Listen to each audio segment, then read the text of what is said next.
Get comfortable. Dim the lights if you haven't already. Tonight isn't about finding answers, it's about sitting with the questions right now. Above you, the universe is expanding faster than it should be, and nobody has confirmed why.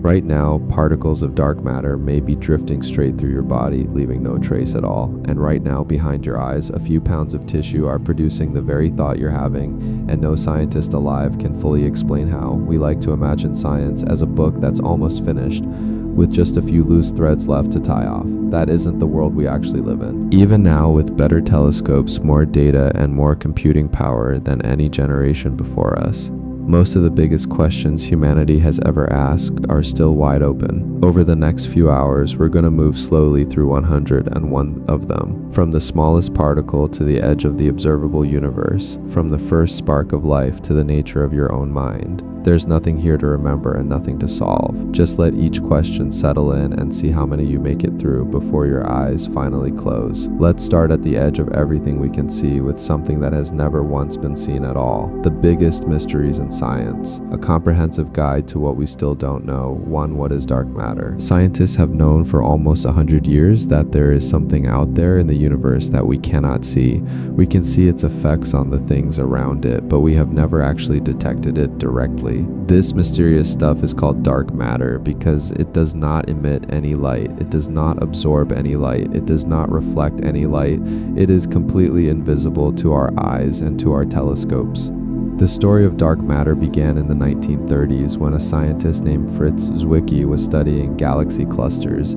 A galaxy cluster is a huge group of galaxies that are held together by gravity. Zwicky noticed that the galaxies in these clusters were moving much faster than they should be. According to the laws of gravity that we know, the galaxies should have been flying apart, but they were not.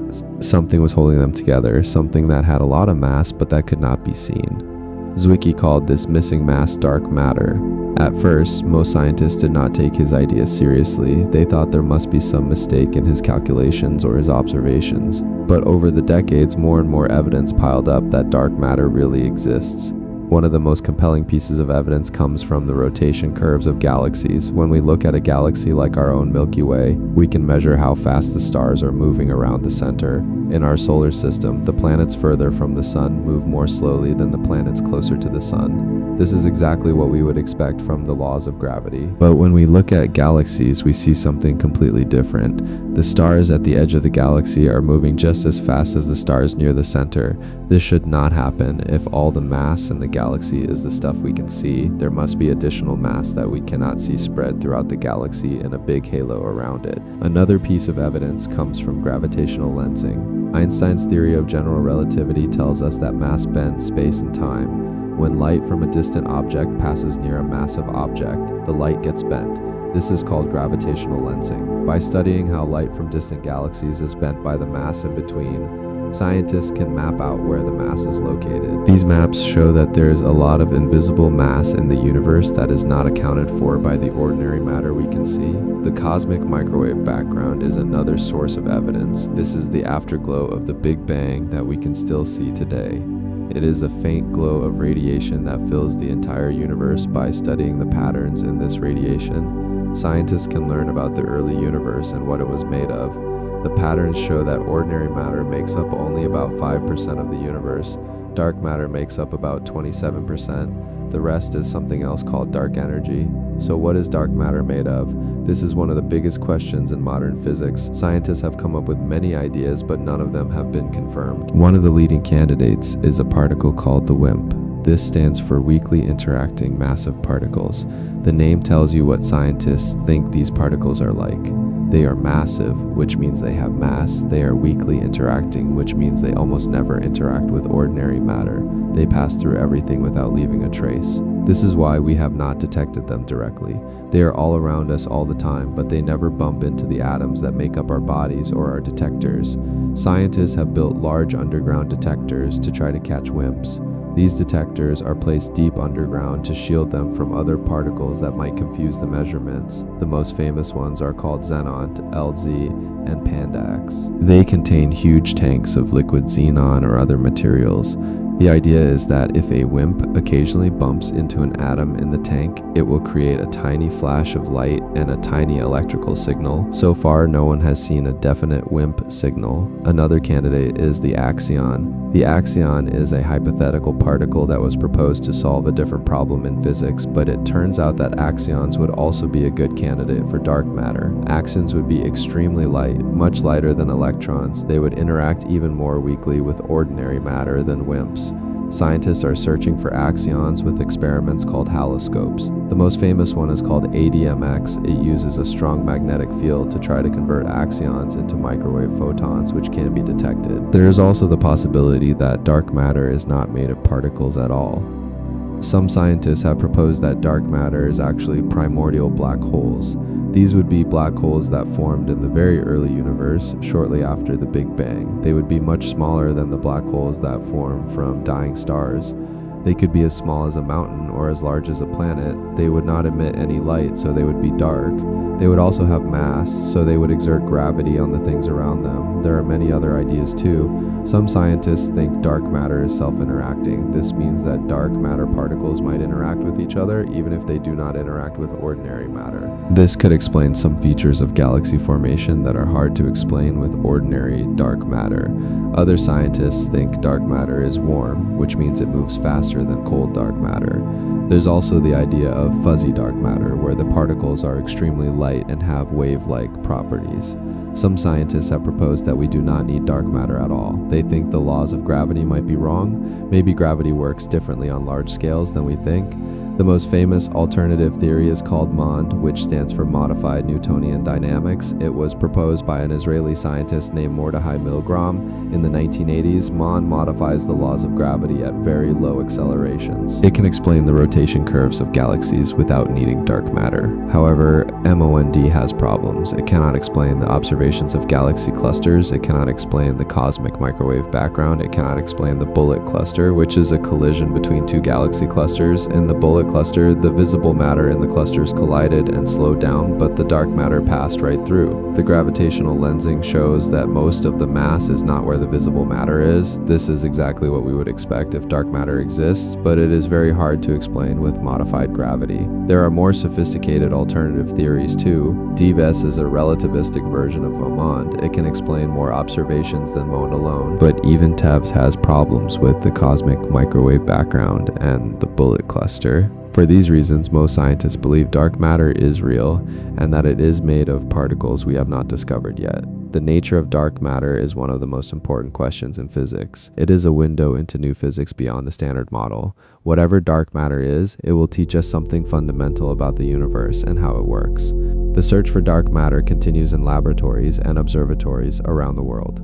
2. What is dark energy? In the late 1990s, two teams of scientists were studying distant supernovae. Supernovae are exploding stars. They are so bright that they can be seen across the universe. By measuring how bright a supernova appears to be, scientists can figure out how far away it is. By measuring how much its light has been stretched to longer wavelengths, scientists can figure out how fast the universe was expanding when the supernova exploded.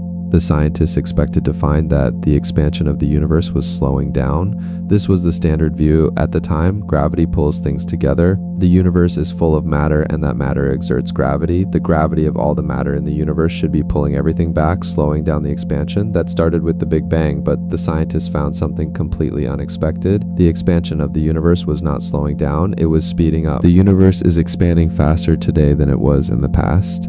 This was a shocking discovery. It won the scientists who made it the Nobel Prize in Physics in 2011. Something is pushing the universe apart. Something is causing the expansion to accelerate. Scientists call this something dark energy. Dark energy makes up about 68% of the universe. It is even more abundant than dark matter, which makes up 27%. Ordinary matter makes up only about 5%. The simplest explanation for dark energy is something called the cosmological constant. This idea goes back to Albert Einstein. When Einstein first developed his theory of general relativity, he realized that the equations predicted the universe would either expand or contract. At the time, most people thought the universe was static and eternal. Einstein did not like the idea that the universe might be expanding, so he added a term to his equations to balance the gravity. He called this term the cosmological constant. Later, when scientists scientists discovered that the universe is expanding. Einstein called the cosmological constant his greatest mistake, but in the 1990s, scientists realized that maybe he was not wrong after all. Maybe the cosmological constant is real. It represents the energy of empty space. Even in a vacuum, space has energy. This energy has a negative pressure which pushes things apart. If the cosmological constant is positive, it causes the expansion of the universe to accelerate. The problem with the cosmological constant is that it is very tiny. The energy of empty space that we observe is about 120 orders of magnitude smaller than what scientists predict from quantum field theory. That is a 1 followed by 120 zeros. This is the worst prediction in the history of physics. It is so bad that many scientists think there must be something wrong with the way we are thinking about it. There are other explanations for dark energy as well. One possibility is that dark energy is not constant but changes over time. This is called quintessence. Quintessence would be a dynamical scalar field similar to the inflaton field that drove cosmic inflation. As the universe expands, the quintessence field evolves, its energy density changes, its pressure changes. This could explain the observations without needing a cosmological constant. Another possibility is that dark energy is not real at all. Maybe the laws of gravity are wrong on cosmological scales. Maybe general relativity does not work the same way on the largest scales of the universe. Scientists have proposed many modifications to gravity, such as FR gravity and DGP models. These theories can mimic the effects of dark energy without actually having it. To figure out what dark energy really is, scientists are making more precise measurements. They want to measure the equation of state parameter, which relates the pressure of dark energy to its density for a cosmological constant. This parameter is exactly the -1. If dark energy is quintessence, the parameter might be different from -1. It might even change over time. Several new experiments are designed to make these measurements. The Vera C. Rubin Observatory in Chile will conduct a survey called the Legacy Survey of Space and Time. It will map billions of galaxies and study how they are distributed in the universe. The Euclid mission from the European Space Agency will study the shapes of galaxies and how they are distorted by dark matter. The Dark Energy Spectroscopic Instrument called DESI will measure the redshifts of millions of galaxies to map the expansion history of the universe.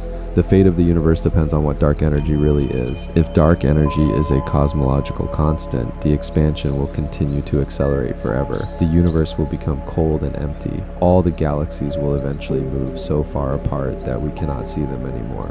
The stars will burn out, the black holes will evaporate. The universe will reach a state of maximum entropy where nothing happens if dark energy is quintessence. There are other possibilities. If the quintessence field is increasing, the acceleration might become even stronger.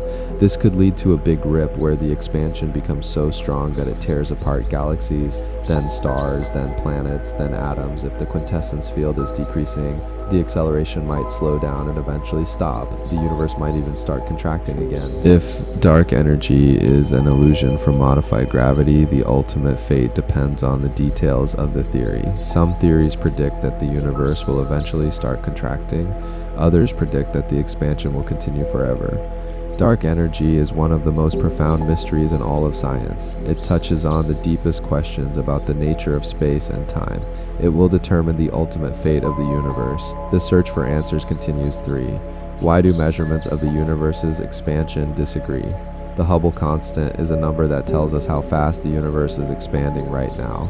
It is named after Edwin Hubble, who discovered the expansion of the universe in 1929. The Hubble constant is measured in kilometers per second per megaparsec. This means that for every megaparsec of distance, the expansion adds a certain number of kilometers per second to the velocity. There are two main ways to measure the Hubble constant. They give different answers. This is called the Hubble tension. It is one of the biggest problems in cosmology right now.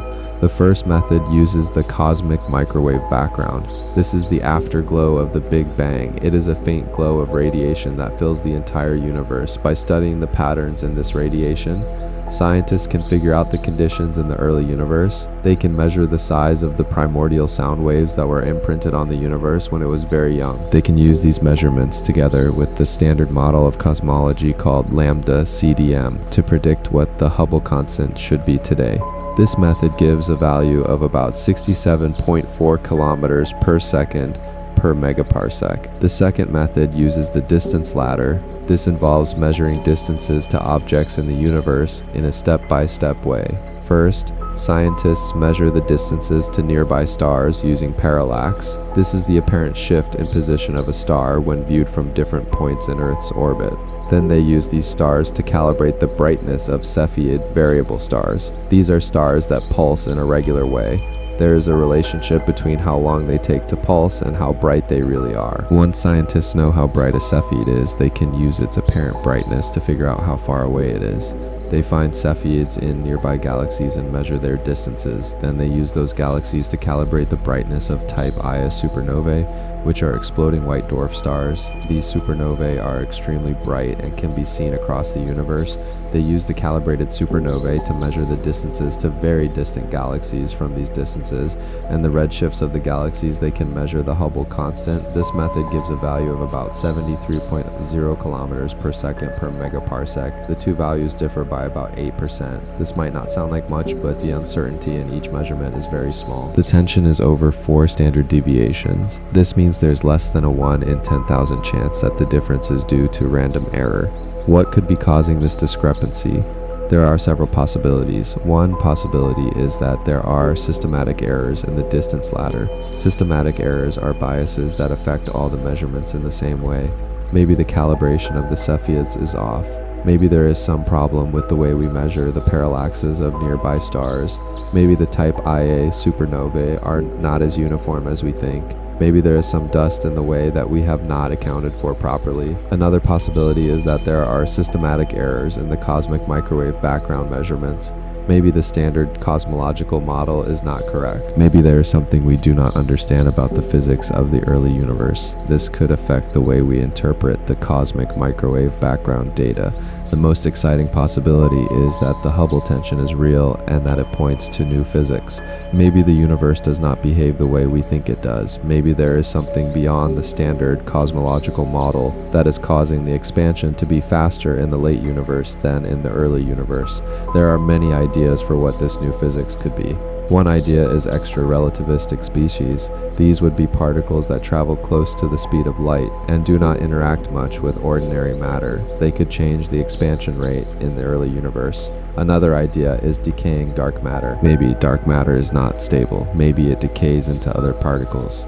This could inject energy into the universe at a later time. Another idea is early dark energy. This would be a form of dark energy that existed in the early universe but then disappeared. It could have changed the expansion rate at the time of the cosmic microwave background. Another possibility is modified gravity. Maybe the laws of gravity are different on cosmological scales. This could affect the way the universe expands. It could also affect the way we interpret the cosmic microwave background data. Resolving the Hubble tension is very important. It could tell us something fundamental about the universe. It could reveal cracks in the standard cosmological model. It could point the way to new physics beyond our current understanding. The tension also has implications for other things. It affects the age of the universe. It affects the dark energy equation of state. It affects the growth of structure in the universe.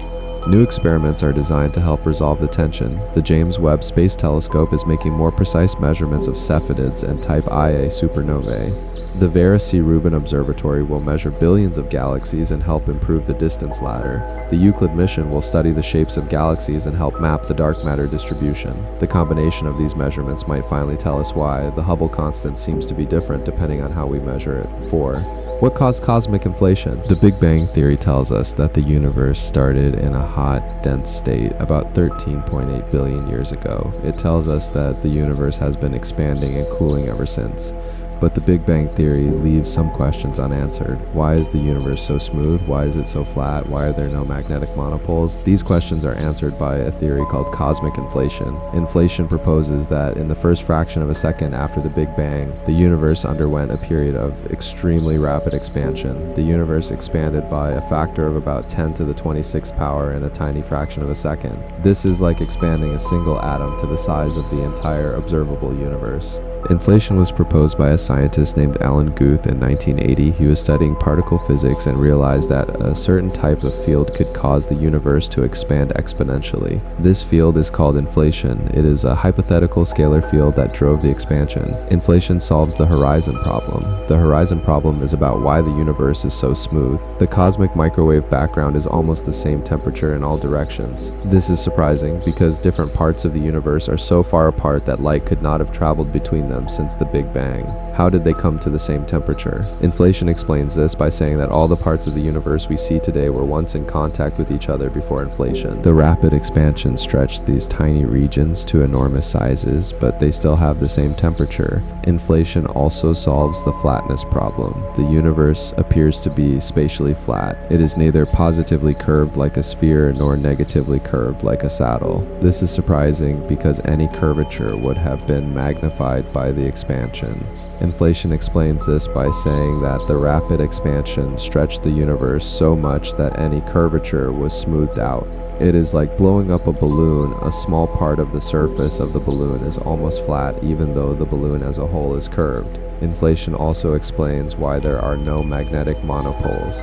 Magnetic monopoles are hypothetical particles that have a single magnetic pole, either north or south. The standard model of particle physics predicts that they should have been created in the early universe, but we have never seen one. Inflation solves this problem by saying that the monopoles were created before inflation and then diluted so much that there are effectively none left. Inflation also explains the origin of structure in the universe. Quantum fluctuations in the inflated field were stretched to enormous sizes by inflation. These fluctuations created tiny variations in density. These density variations grew under the influence of gravity and eventually became the galaxies and galaxy clusters we see today. The pattern of these fluctuations matches the observations of the cosmic microwave background very precisely. The theory of inflation is very successful. It makes predictions that match the observations, but there are many questions that remain. What is the inflaton? We do not know what particle or field drove inflation. It might be a fundamental particle that we have not discovered yet. It might be an effective description of some other physics. We do not know its mass. We do not know how it interacts with other particles. What is the shape of the inflation potential? The inflation potential is the energy of the inflated field as a function of its value. The shape of this potential determines how inflation proceeds. Different shapes produce different predictions. There are many models, including chaotic inflation, new inflation, and hybrid inflation. They all produce similar predictions, which makes it hard to distinguish between them. How did inflation start? The initial conditions for inflation are not known. What triggered the inflation to start rolling down its potential? What was the state of the universe before inflation? Some scientists think inflation might have been eternal, meaning it has been going on forever. Others think it had a beginning.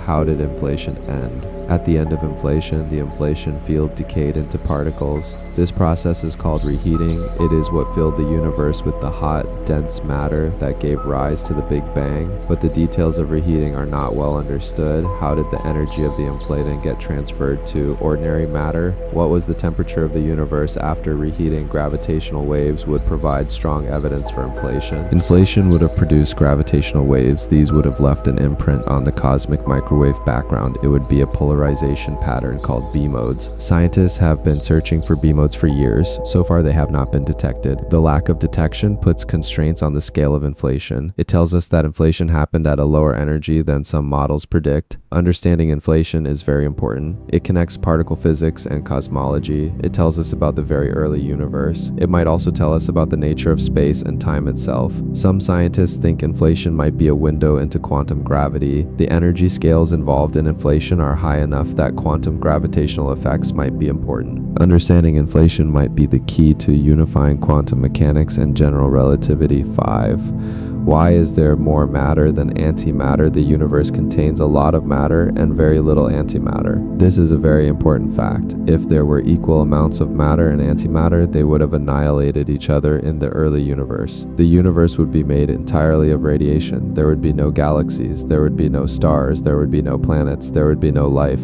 The fact that we exist at all means that there is an asymmetry between matter and antimatter. The universe contains more matter than antimatter. The ratio of baryons to photons in the universe is about 6 times 10 to the minus 10. This means that for every 10 billion photons in the universe, there is one extra baryon. A baryon is a particle made of three quarks like a proton or a neutron. How did this asymmetry come about? This is one of the biggest questions in physics. It is called the baryogenesis problem. In 1967, a scientist named Andrei Sakharov proposed three conditions that must be met for baryogenesis to occur. These are called the Sakharov conditions. The first condition is that the baryon number must not be conserved. Baryon number is a quantum number that counts the number of baryons minus the number of antibaryons. In the Standard Model, baryon number is conserved in all known processes, but it might not be conserved at high energies or in certain theories beyond the Standard Model. The second condition is that C and CP symmetry must be violated. C symmetry is charge conjugation, which changes a particle into its antiparticle. CP symmetry is the combination of charge conjugation and parity, which changes left-handed particles into right-handed antiparticles. The Standard Model contains CP violation in the quark sector through the CKM matrix. This is the matrix that describes how quarks mix with each other. It also contains CP violation in the neutrino sector if neutrinos are Dirac particles. The third condition is that the universe must depart from thermal equilibrium. If the universe is in thermal equilibrium, the rates of the forward and backward processes are equal. There can be no net production of matter. Departure from thermal equilibrium can occur during the expansion of the universe. It can also occur during phase transitions, such as the electroweak phase transition. The Standard Model contains all three Sakharov conditions, but the amount of CP violation in the Standard Model is much too small to explain the observed baryon asymmetry.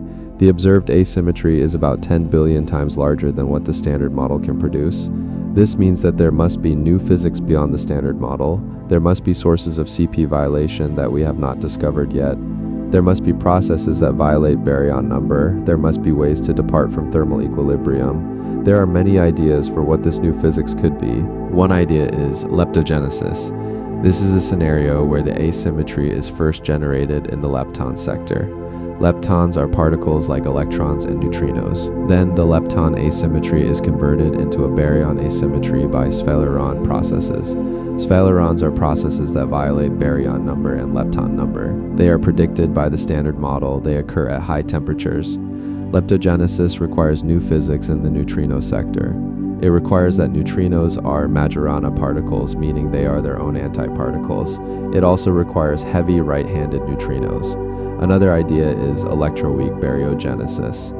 This scenario takes place during the electroweak phase transition. This is the transition that gave mass to the W and Z bosons. If the electroweak phase transition is first order, it can create bubbles of the broken phase in the unbroken phase. These bubbles expand and fill the universe. The walls of the bubbles can create a baryon asymmetry. Electroweak baryogenesis requires new physics in the Higgs sector. It also requires additional sources of CP violation. Another idea is supersymmetric baryogenesis. Supersymmetry is a theory that pairs every fermion with a boson and every boson with a fermion. It introduces many new particles that could provide new sources of CP violation. It could also provide new ways to depart from thermal equilibrium. Scientists are searching for evidence of baryogenesis in many different experiments. Neutrinoless double beta decay experiments search for evidence that neutrinos are Majorana particles.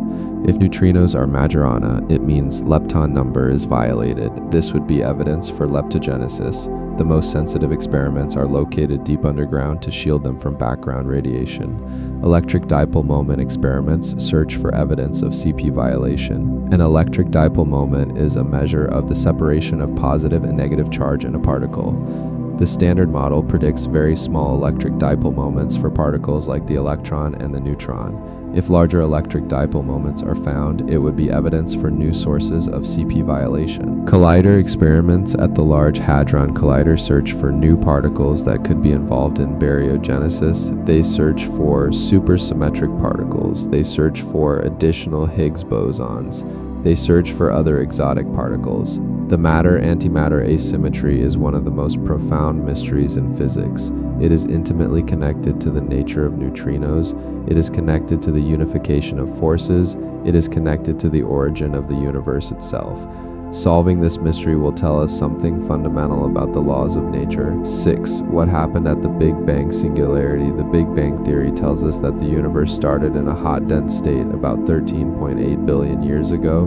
but the theory does not tell us what happened at the very beginning. In fact, the theory breaks down at the very beginning. General relativity is the theory of gravity that describes the universe on large scales. It is the theory that Einstein developed in 1915. It describes gravity as the curvature of space and time. It is a very successful theory. It has been tested in many ways and has passed all the tests, but general relativity has a problem. It predicts a singularity at the beginning of time. A singularity is a point where the curvature of space and time becomes infinite. At a singularity, the laws of physics as we know them break down. We cannot say what happens at the singularity because our theories do not work there. The singularity is not just a mathematical artifact, it is a real prediction of the theory. If you run the expansion of the universe backwards, you get to a point where the density becomes infinite. You get to a point where the temperature becomes infinite. This is the Big Bang singularity. Why does this happen? General relativity is a classical theory. It does not take into account quantum mechanics. Quantum mechanics is the theory that describes the behavior of particles on very small scales. It is also a very successful theory. It has been tested in many ways and has passed all the tests. The problem is that general relativity and quantum mechanics do not fit together. They are incompatible with each other. At the singularity, both theories are needed. The singularity is a point where gravity is very strong and the scales are very small. This is exactly the regime where both theories should be important, but we do not have a theory that combines gravity and quantum mechanics. This is the problem of quantum gravity. We need a theory of quantum gravity to understand what happened at the Big Bang singularity. We need a theory that describes gravity on the smallest scales. We need a theory that unifies general relativity and quantum mechanics. There are several candidates for a theory of quantum gravity. One candidate is string theory. String theory proposes that the fundamental building blocks of the universe are not particles, but tiny strings. These strings vibrate in different ways to produce different particles. String theory naturally includes gravity. It predicts a particle called the graviton, which is the quantum of gravity. String theory is a very ambitious theory. It aims to unify all the forces of nature, but it has not been experimentally confirmed in string theory. The singularity might be resolved. The strings are not point particles, they have finite size. This might smooth out the singularity. Instead of a singularity, there might be a fuzzy region where the strings are the dominant degrees of freedom. Another candidate is loop quantum gravity. Loop quantum gravity is a different approach to quantum gravity. It does not start from particles or strings.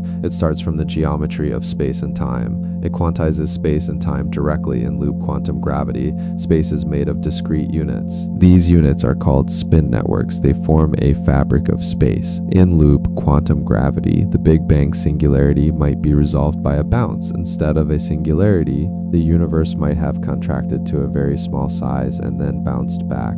This is called the Big Bounce. The idea is that the universe did not start at a singularity, it started from a previous contracting phase. Another candidate is the Hartle-Hawking no-boundary proposal. This was proposed by Stephen Hawking and James Hartle. They suggested that the universe has no boundary in time. The universe does not have a beginning. The initial state of the universe is like the North Pole of the Earth. Just as there is no boundary at the North Pole, there is no boundary at the beginning of time. In this view, time becomes imaginary. Near the beginning, the universe is finite but has no boundary. Another idea is the ekpyrotic model. This is a cyclic model of the universe. It proposes that the universe undergoes cycles of contraction and expansion. The Big Bang is not the beginning of the universe. It is just a bounce from a previous contracting phase. The cycles are driven by branes in higher dimensional space. There are many other ideas too. Some scientists think the universe emerged from nothing through a quantum tunneling event. Others think the universe might have been created by a quantum fluctuation in a pre-existing space. The problem is that we have no direct observational evidence. The Big Bang singularity is so far back in time that we cannot observe it directly. The cosmic microwave background tells us about the universe when it was about 380,000 years old. This is after the singularity. The physics of the very early universe might leave imprints on the cosmic microwave background or on the distribution of galaxies, but these imprints are very weak and hard to detect. Understanding the Big Bang singularity is very important. It is the ultimate question of origins. It is about where the universe came from. It is about the nature of space and time. It might also be connected to the nature of the dark matter and dark energy. The search for a theory of quantum gravity continues. New experiments are being designed to test the predictions of different theories. For example, some theories predict that the speed of light might depend on its energy. This would cause high-energy photons to travel at slightly different speeds than low-energy photons. This could be tested by observing gamma-ray bursts. Other theories predict that quantum gravity might leave imprints on the cosmic microwave background. These imprints would be subtle but might be detectable with future experiments. 7. What is the universe's global shape and topology? When scientists talk about the shape of the universe, they mean two different things. They mean the local curvature of space. They also mean the global topology of space. Local curvature is about how space curves in small regions. We can measure the local curvature by looking at the cosmic microwave background. The cosmic microwave background is the afterglow of the Big Bang. It has patterns in it that tell us about the curvature of the universe. The measurements show that the universe is spatially flat to within 0.4%. This means that space is not curved like a sphere or a saddle. It is flat like a table. Flat space could be infinite. If the universe is flat and infinite, it goes on forever in all directions. There is no edge. There is no boundary. The universe has no center. It is the same everywhere, but flat space does not have to be infinite. It could be finite but still flat. This would be like a cylinder. A cylinder is flat because it can be unrolled into a flat sheet, but it is finite. If you go around the circumference of the cylinder, you come back to where you started. A flat, finite universe would be like a three-dimensional version of a cylinder.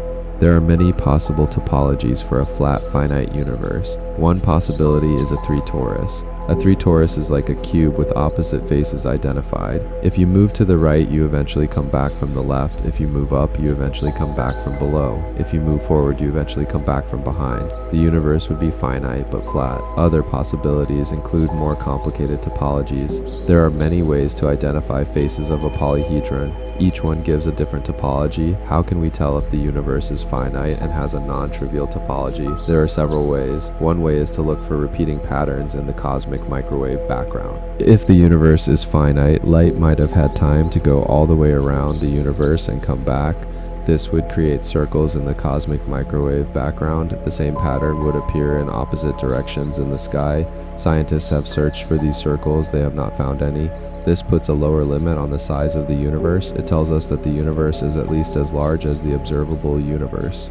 Another way is to look for repeating patterns in the distribution of galaxies. If the universe is finite, the same galaxies might appear multiple times in different directions. Scientists have searched for these repetitions. They have not found any. The universe could also be positively curved.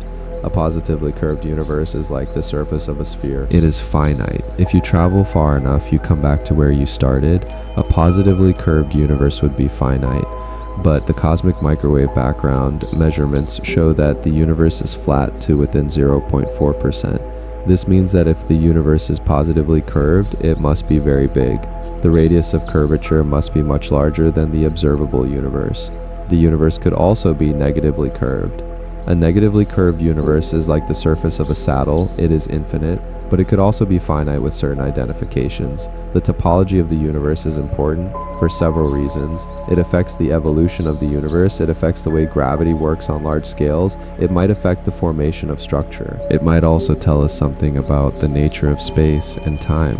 Some scientists think the topology of the universe might be related to quantum gravity. In some theories of quantum gravity, space is not continuous but discrete. The topology of the universe might be determined by the underlying quantum structure of space.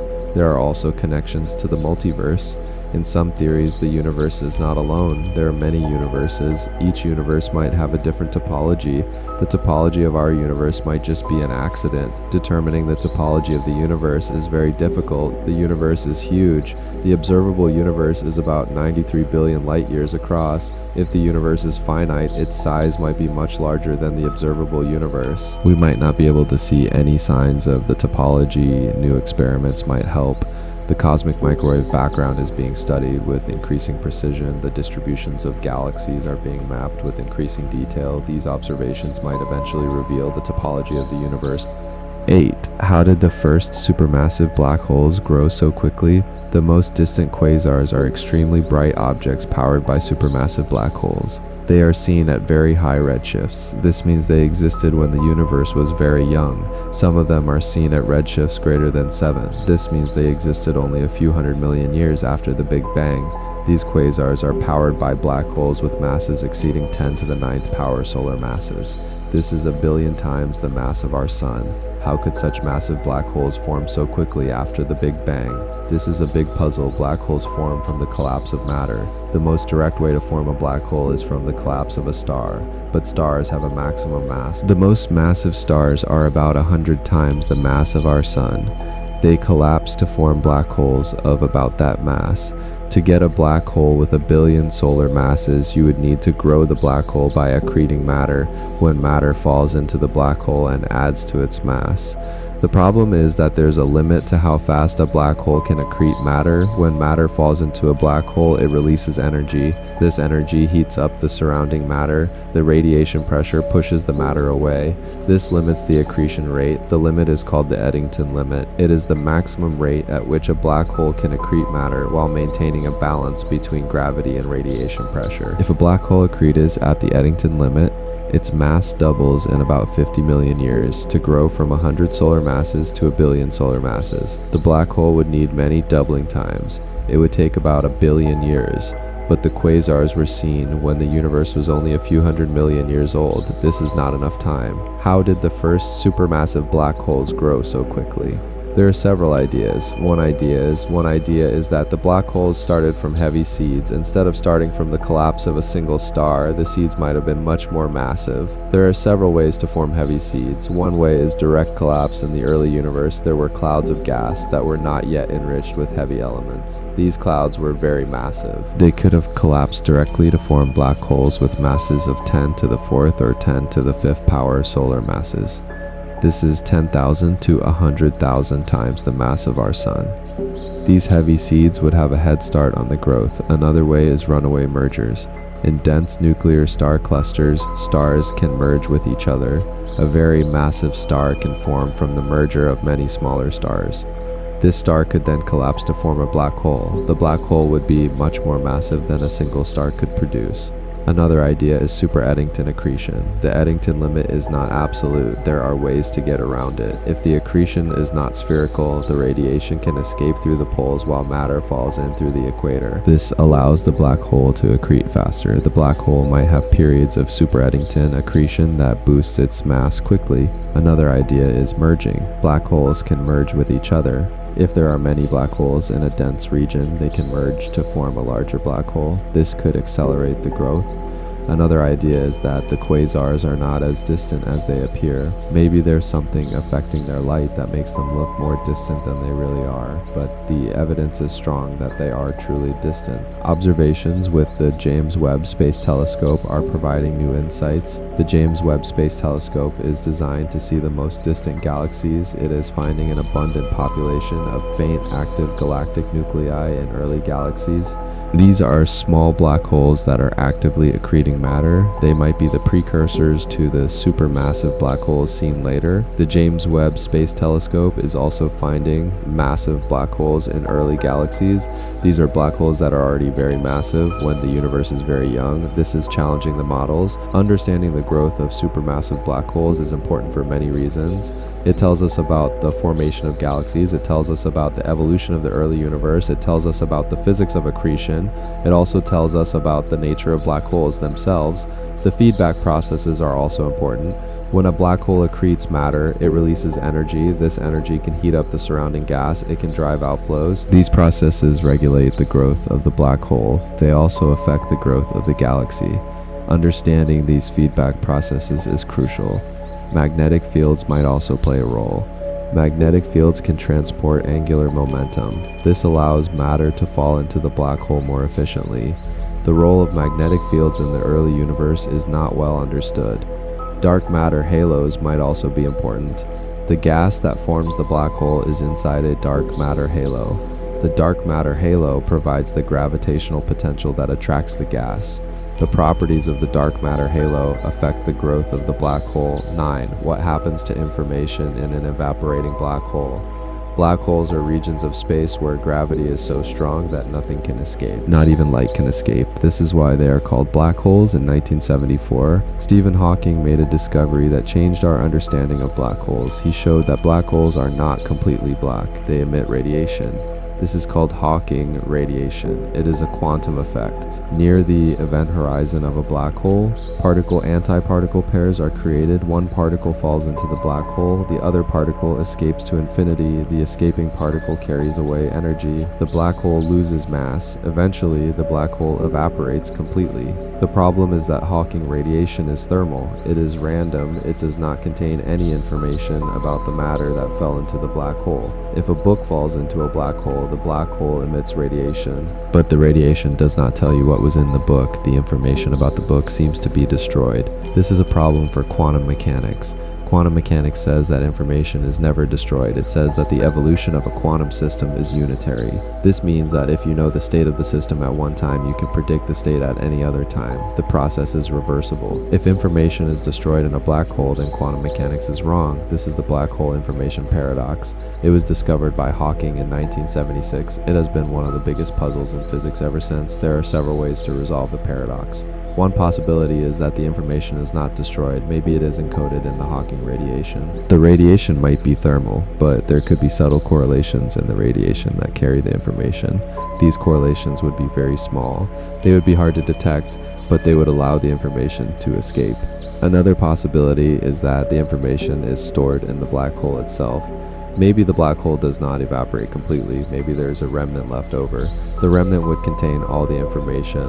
The problem with this idea is that the remnant would be very small. It would contain a huge amount of information. This would require a huge amount of entropy in a small space.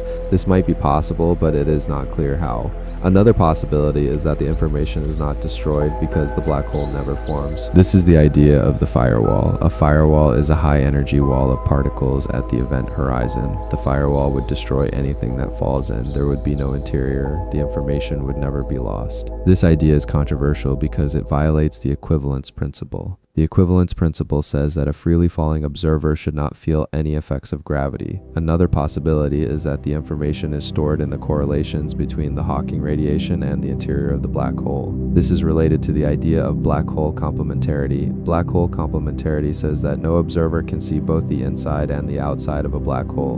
An observer outside the black hole sees the information in the Hawking radiation. An observer falling into the black hole sees the information inside.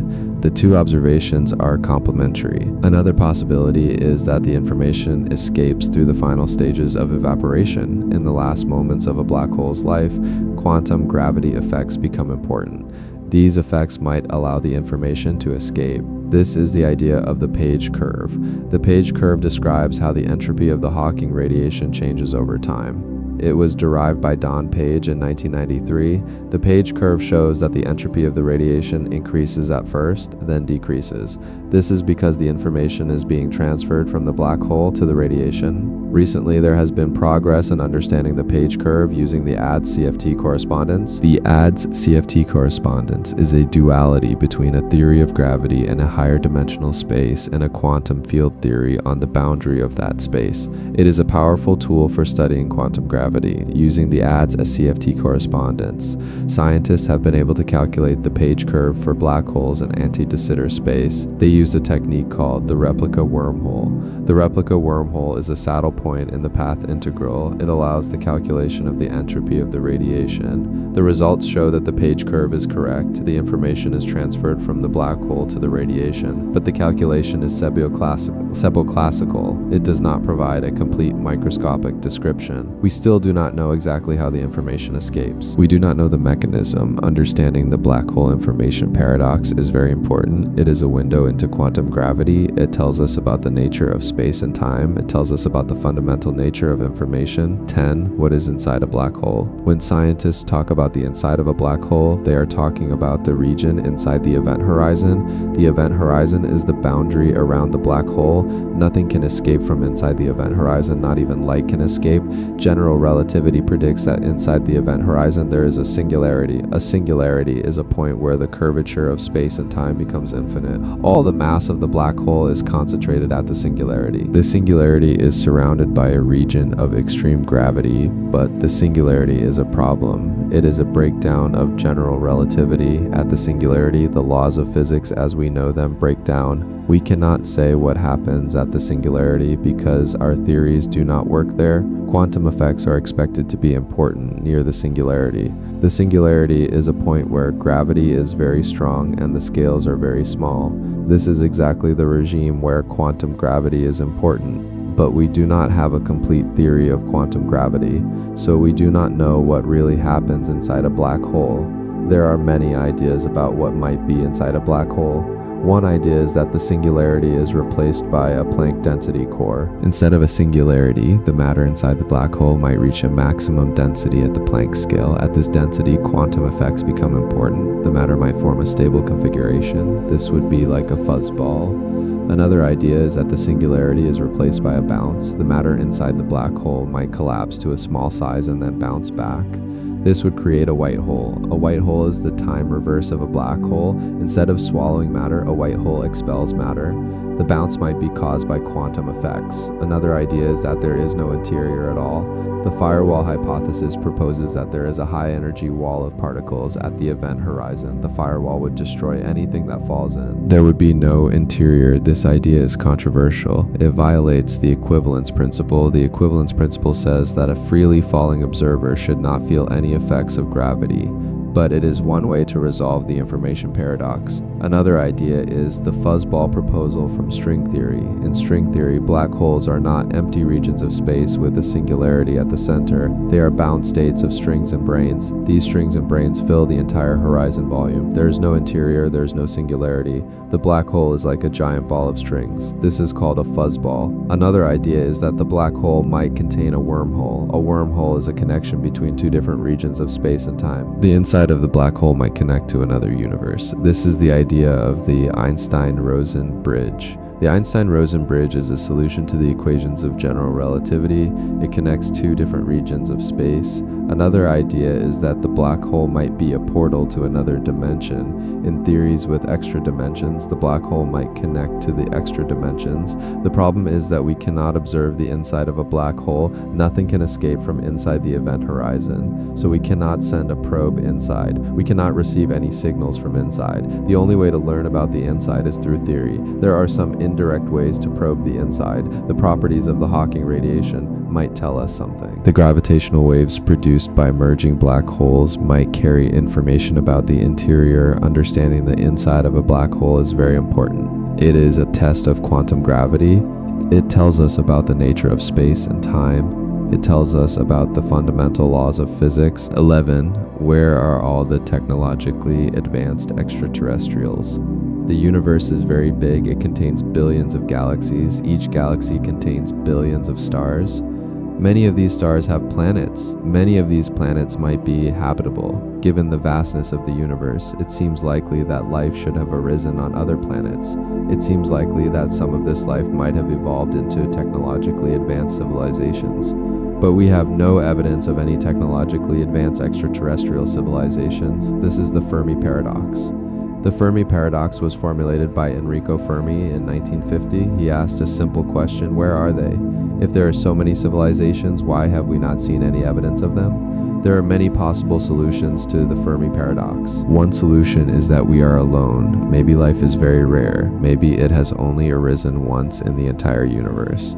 This is called the rare Earth hypothesis. It suggests that the conditions for life are very specific. It requires a planet of the right size. It requires a star of the right type. It requires a moon of the right size. It requires plate tectonics. It requires a magnetic field. It requires the right position in the galaxy. The combination of all these conditions might be extremely rare. Another solution is that life is common, but intelligent life is rare. Maybe simple life is common, but the evolution of intelligence might be very rare. It might require a very specific set of conditions. There might be many planets with bacteria, but no planets with civilizations. Another solution is that intelligent life tends to destroy itself. This is called the Great Filter. The Great Filter might be at some stage in the evolution of life. It might be the origin of life itself. It might be the evolution of multicellularity. It might be the development of technology. Once a civilization develops technology, it might use it to destroy itself.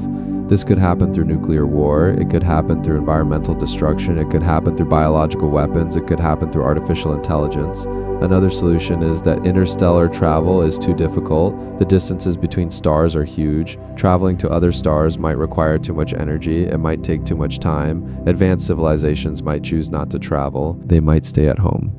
Another solution is that civilizations are hiding. This is called the zoo hypothesis. It suggests that advanced civilizations are aware of us but are deliberately not contacting us. They might be observing us. They might be waiting for us to reach a certain level of development. This is like a zoo. We are the animals in the zoo. Another solution is that we are not looking in the right way. Maybe advanced civilizations communicate in ways we cannot detect.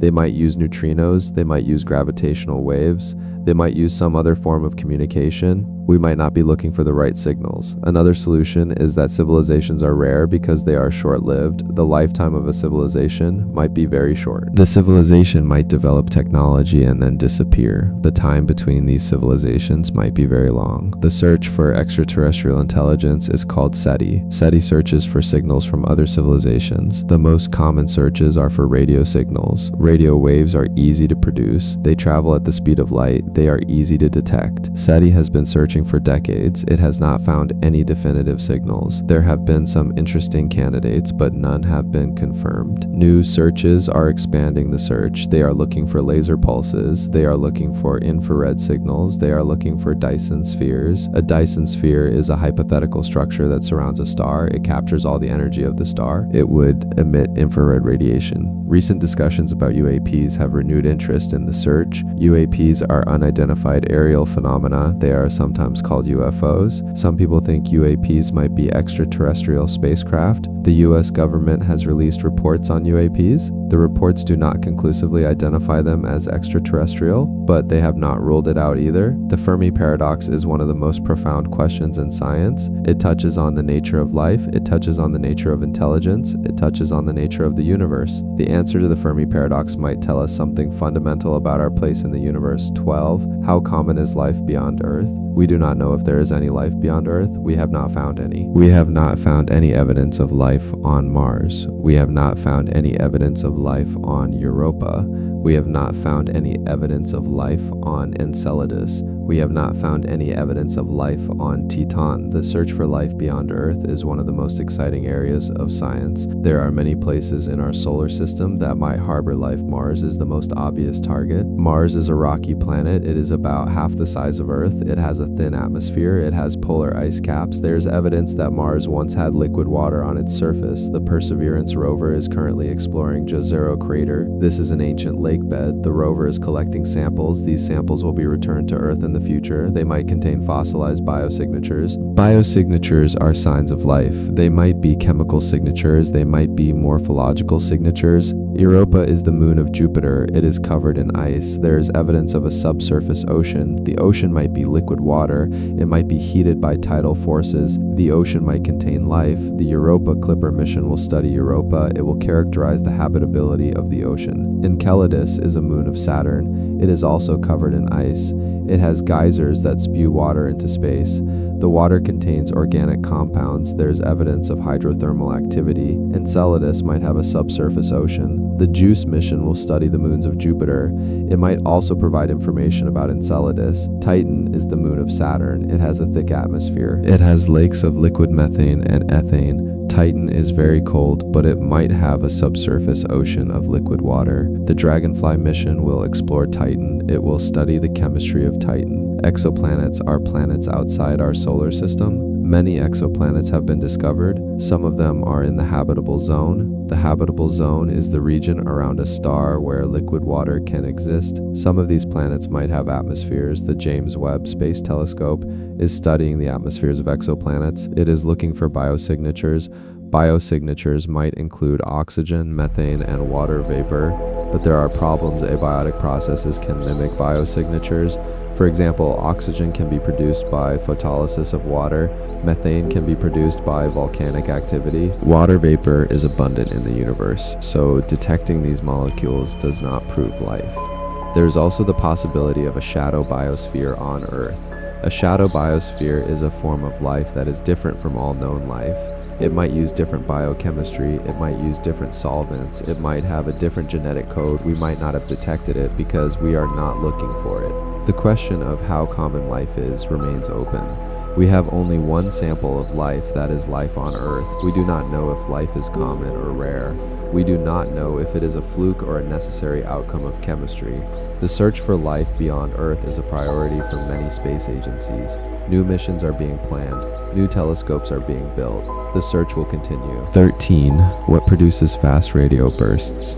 Fast radio bursts are very short pulses of radio waves. They last only a few milliseconds. They are extremely bright. They come from outside our galaxy. The first fast radio burst was discovered in 2007. It was found in data from the Parkes Radio Telescope in Australia. Since then, many more fast radio bursts have been discovered. Some fast radio bursts repeat, most do not. Repeating fast radio bursts is especially interesting. They allow scientists to study the source in more detail. The source of fast radio bursts is a mystery. There are many ideas. One idea is that fast radio bursts are produced by magnetars. A magnetar is a type of neutron star with a very strong magnetic field. Magnetars can produce bursts of energy. In 2020, a magnetar in our galaxy produced a burst. The burst was similar to a fast radio burst. This was the first time a fast radio burst was associated with a known object. The magnetar is called SGR 1935 plus 2154. It produced a burst that was very similar to a fast radio burst. The burst from the magnetar was likely produced by magnetic reconnection. Magnetic reconnection is a process where magnetic field lines break and reconnect. This releases energy. It can produce bursts of radiation. The burst might also have been produced by crustal fractures. Neutron stars have solid crusts. The crust can fracture. This can release energy. But not all fast radio bursts are produced by magnetars. Some fast radio bursts have complex burst patterns. Some have periodic activity windows. Some have diverse polarization properties. This suggests that there are multiple types of sources. Another idea is that fast radio bursts are produced by compact object mergers. This could be mergers of neutron stars, it could be mergers of black holes, it could be a merger of a neutron star and a black hole. Another idea is that fast radio bursts are produced by young neutron stars. A young neutron star might produce bursts of energy as it cools down. Another idea is that fast radio bursts are produced by accreting systems. This could be a neutron star or a black hole that is accreting matter from a companion star. The environments of fast radio bursts are diverse. Some fast radio bursts are found in dwarf galaxies, some are found in globular clusters, some are found in spiral arms. This suggests that the sources are diverse. Some fast radio bursts appear to be non-repeating, but they might be repeating bursts that are below the detection threshold. The most energetic repeating bursts might be detectable, the less energetic bursts might not be. The emission mechanism is also unknown. The radiation could be produced by coherent curvature radiation. This is radiation produced by charged particles moving along curved magnetic field lines. The radiation could be produced by a synchrotron maser. This is a process where electrons in a magnetic field produce coherent radiation. The role of plasma lensing and propagation effects is also not clear. Plasma lensing is the bending of radio waves by charged particles. Propagation effects are the effects of the interstellar medium on the radio waves. Large-scale surveys are increasing the sample of fast radio bursts. The CHIME telescope in Canada is discovering many fast radio bursts. The DSA 2000 telescope will discover even more. The increased sample will help scientists understand the sources. Fast radio bursts are one of the most exciting mysteries in astronomy. They are a new phenomenon. They were only discovered recently. They might tell us about extreme physics. They might tell us about the universe 14. How can gravity be quantized? General relativity is the theory of gravity. It describes gravity as the curvature of space and time. It is a classical theory. It does not take into account quantum mechanics. Quantum mechanics is the theory of the very small. It describes the behavior of particles. It is a probabilistic theory. It does not take into account gravity. The problem is that general relativity and quantum mechanics do not fit together. They are incompatible. When you try to apply the rules of quantum mechanics to gravity, you get infinite answers. The theory is non-renormalizable. This means that the infinities cannot be removed by the usual methods. This is the problem of quantum gravity. We need a theory that combines general relativity and quantum mechanics. We need a theory that works on very small scales and very large scales. There are several approaches to quantum gravity. One approach is string theory. String theory proposes that the fundamental building blocks of the universe are not particles but tiny strings. These strings vibrate in different ways to produce different particles. String theory naturally includes gravity. It predicts a particle called the graviton. The graviton is the quantum of gravity. String theory is a finite theory.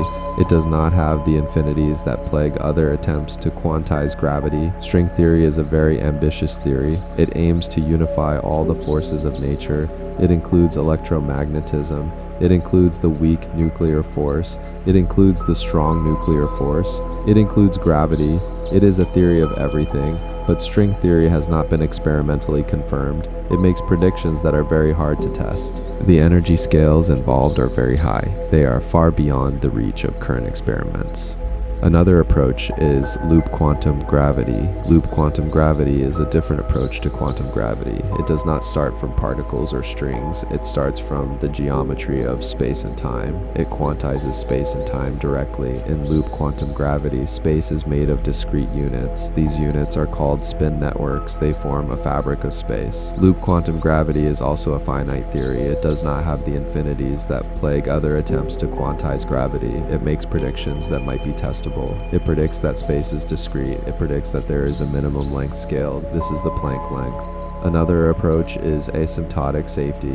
Asymptotic safety proposes that gravity is a quantum field theory that is non-perturbatively renormalizable. This means that the theory has a fixed point in the ultraviolet.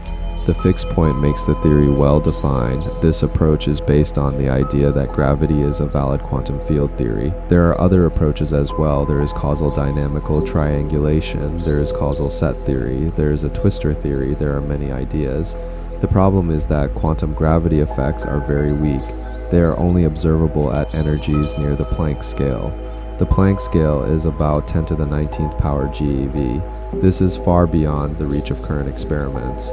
The Large Hadron Collider at CERN has an energy of about 10 to the 4th power GeV. This is much lower than the Planck scale, but there might be indirect ways to test quantum gravity. Some theories predict that the speed of light might depend on its energy. This would cause high-energy photons to travel at slightly different speeds than low-energy photons.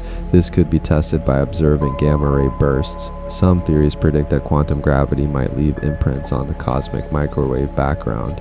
These imprints would be subtle. They might be detectable with future experiments. Some theories predict that quantum gravity might lead to violations of Lorentz invariance. Lorentz invariance is the principle that the laws of physics are the same for all observers. Violations of Lorentz invariance would be a sign of quantum gravity. The search for quantum gravity is one of the most important quests in physics. It is about the fundamental nature of space and time. It is about the unification of forces. It is about the ultimate laws of nature 15. Why is gravity so weak?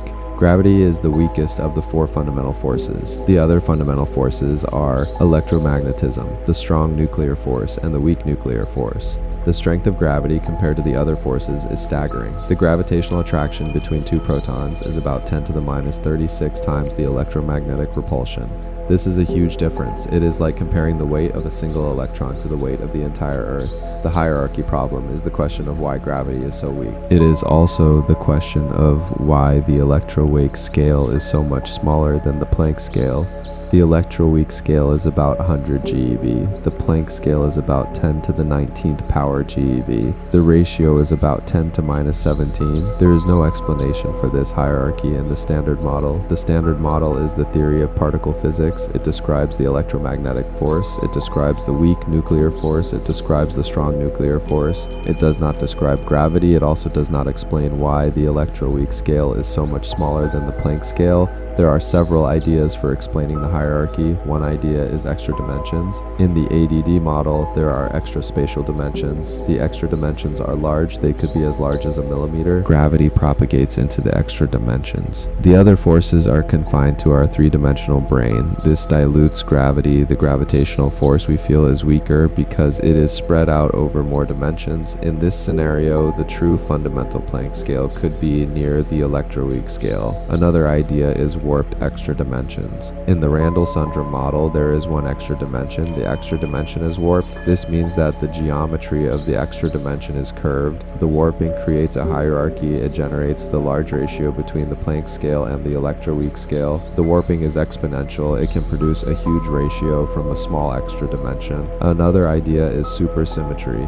Supersymmetry is a theory that pairs every fermion with a boson and every boson with a fermion. It introduces new particles. These particles have the same mass as the standard model particles before supersymmetry is broken. When supersymmetry is broken, the new particles get masses. The masses are related to the electroweak scale. Supersymmetry stabilizes the hierarchy. It protects the Higgs mass from large quantum corrections, but supersymmetry does not fully explain the origin of the hierarchy. It just stabilizes it. There are other ideas as well. There is the idea of a large number of dimensions. There is the idea of a composite Higgs. There is the idea of technicolor. There are many ideas.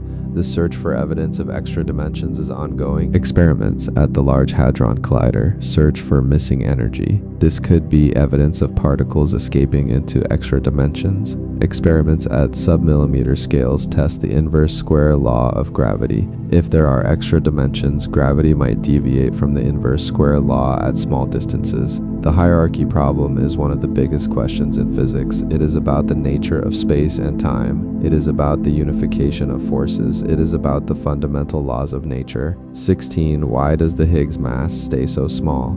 The Higgs boson is a particle that was discovered at the Large Hadron Collider in 2012. It has a mass of about 125 GeV. This is about 125 times the mass of a proton. The Higgs mass receives large quantum corrections. These corrections come from virtual particles. Virtual particles are particles that pop in and out of existence. They are allowed by the rules of quantum mechanics. The most important corrections come from the top quark. The top quark is the heaviest known particle. It couples strongly to the Higgs boson. The corrections from the top quark are huge. They would naturally drive the Higgs mass up to the highest scale of new physics. This could be the Planck scale. This could be the grand unification scale. This could be the scale of some other new physics. To keep the Higgs mass at 125 GeV, there must be a cancellation. The corrections must cancel each other out. The cancellation must be very precise. It must be about 1 part in 10 to the 34th power. This is an incredible amount of fine-tuning. This is the electroweak hierarchy problem. It is the question of why the Higgs mass is so small. It is the question of why the weak scale is so much smaller than the Planck scale. Supersymmetry is one solution to the hierarchy problem. Supersymmetry pairs every particle with a superpartner. The superpartners have the same quantum numbers as the standard model particles. They differ only in spin. The superpartners of the fermions are bosons. The superpartners of the bosons are fermions. The corrections from the superpartners cancel the corrections from the standard model particles. This cancellation is automatic. It does not require fine-tuning. The Higgs mass is protected, but supersymmetry has not been discovered at the Large Hadron Collider. The search for supersymmetry has been going on for years. No superpartners have been found. This means that if supersymmetry exists, the superpartners must be heavy. They must be above the energy reach of the Large Hadron Collider. This pushes supersymmetry into a regime where it is less natural.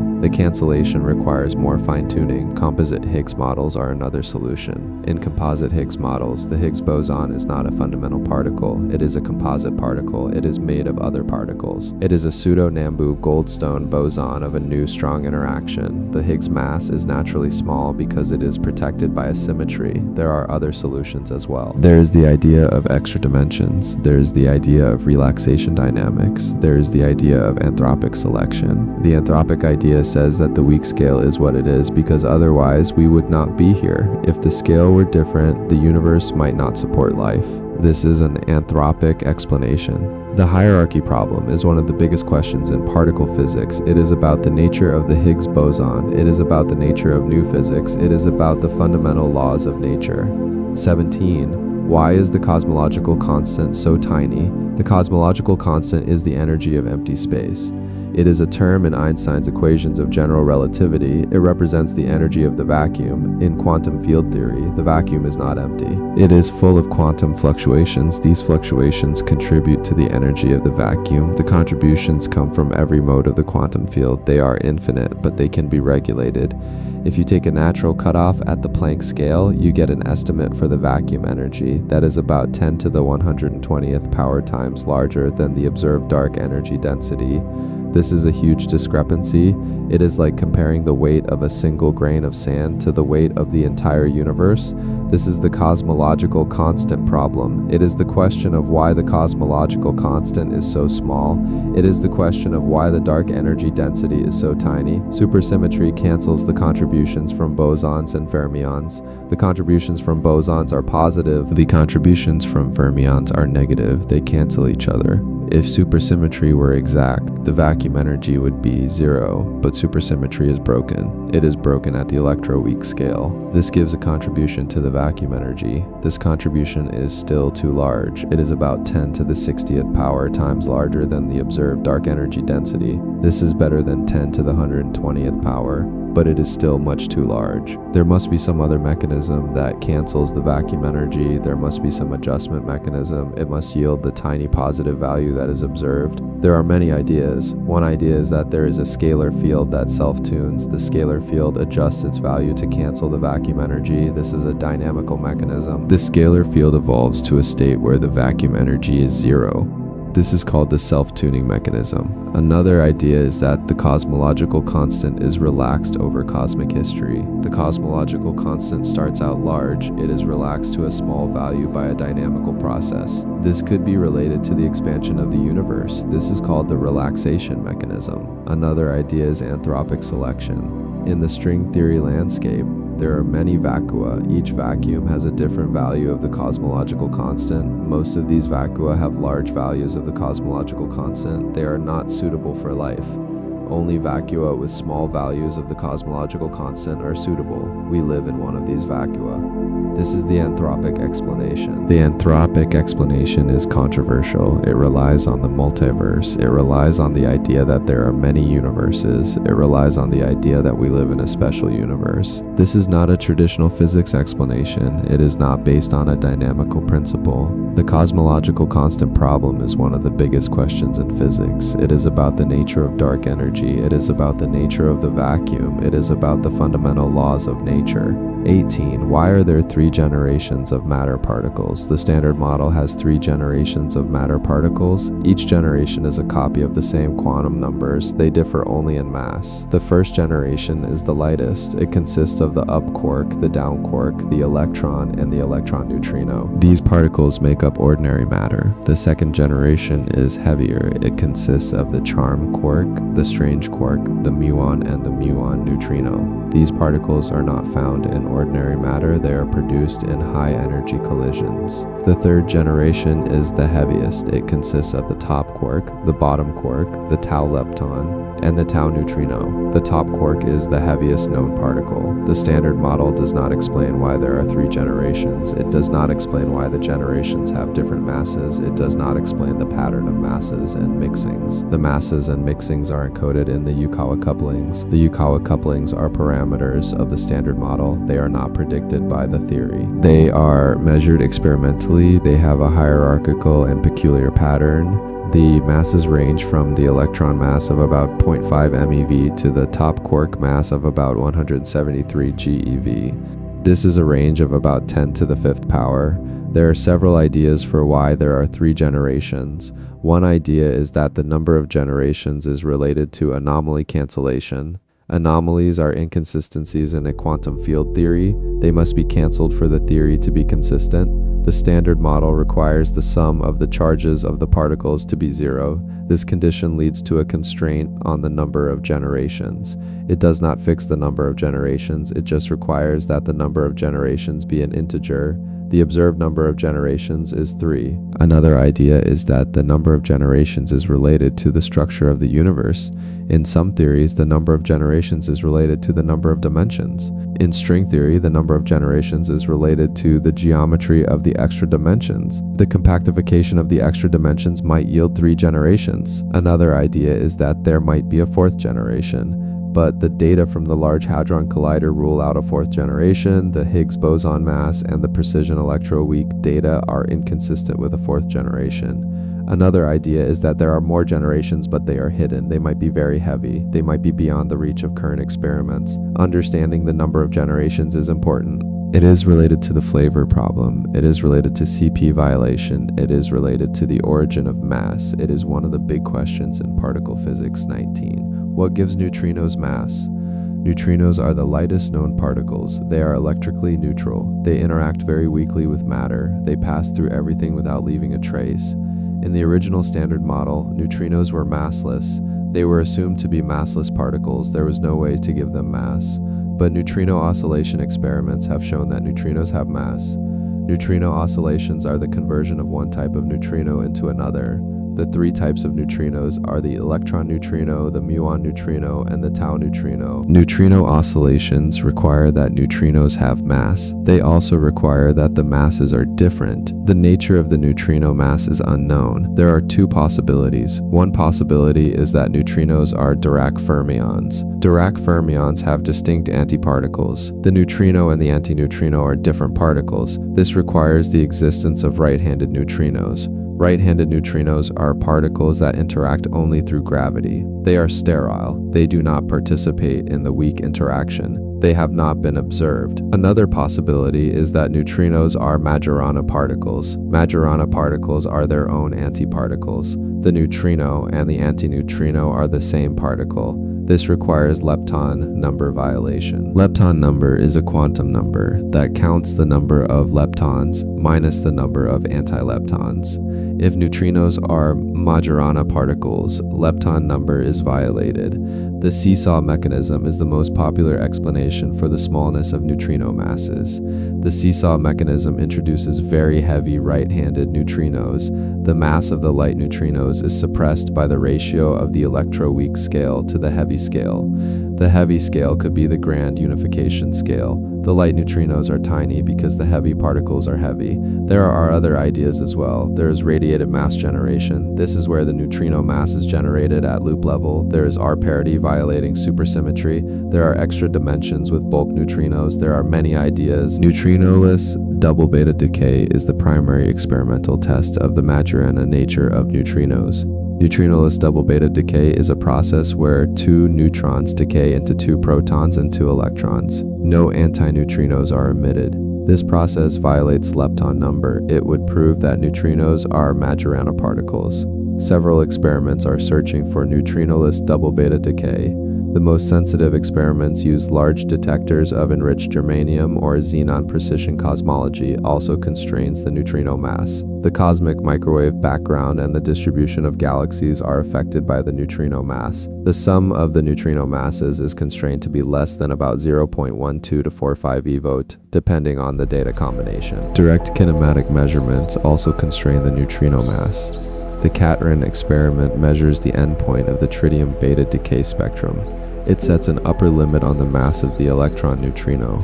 The limit is about 0.8 eV. Understanding the neutrino mass is very important. It is a window into new physics. It might tell us about the unification of forces. It might tell us about the nature of dark matter. It might tell us about the origin of the matter-antimatter asymmetry. 20. What is the neutrino mass ordering? And absolute mass neutrino oscillation experiments have measured two mass squared differences. The mass squared differences are the differences between the squares of the neutrino masses. The experiments have shown that the differences are consistent with two possible arrangements. The normal ordering is where M1 is less than M2. And M2 is much less than M3. The inverted ordering is where M3 is much less than M1, and M1 is less than M2. The normal ordering is the most natural. It is what you would expect if the neutrino masses are hierarchical. Determining the ordering is a primary goal of current experiments. Several experiments are designed to measure the ordering. The Jono experiment is a large liquid scintillator detector in China. It will measure the neutrino spectrum from a nuclear reactor. The spectrum is sensitive to the ordering. The KM3, NET, and ORCA experiments are underwater neutrino telescopes in the Mediterranean. They will measure the neutrino spectrum from atmospheric neutrinos.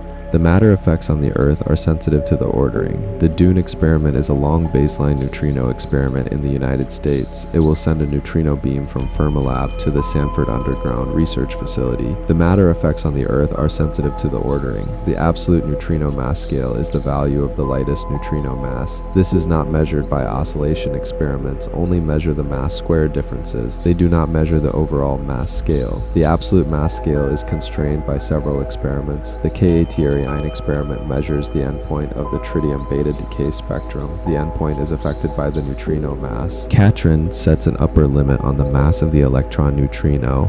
The limit is about 0.8 VVOs. Cosmological surveys constrain the sum of the neutrino masses. The sum is constrained to be less than about 0.12 to 0.5 EVO, depending on the data combination. The data combination from the Planck satellite and the Baryon oscillation spectroscopic survey gives a stringent limit. Determining the mass ordering and absolute scale is important. It would clarify the underlying neutrino mass model. It would tell us about the nature of neutrinos. It would tell us about the role of neutrinos in latch-scale structure formation. The neutrino mass ordering and absolute mass are among the most important questions in neutrino physics. They are also among the most important questions in particle physics and cosmology. 21. Why does the strong force appear to preserve CP symmetry? The strong nuclear force is the force that binds quarks together into protons and neutrons. It is described by a theory called quantum chromodynamics. Quantum chromodynamics contains a term that violates CP symmetry. CP symmetry is the combination of charge conjugation and parity. Charge conjugation changes a particle into its antiparticle. Parity changes left-handed particles into right-handed particles. The CP violating term in quantum chromodynamics is proportional to a parameter called theta. Theta is an angle. It can take any value between 0 and 2 pi. If theta were large, it would produce a large electric dipole moment for the neutron. The electric dipole moment is a measure of the separation of positive and negative charge in the neutron. The experimental upper bound on the neutron electric dipole moment is very small. It is less than about 10 to the minus 26 electron centimeters. This implies that theta must be very small. It must be less than about 10 to minus 10. This is the strong CP problem. It is the question of why theta is so small. It is the question of why the strong force preserves CP symmetry so well.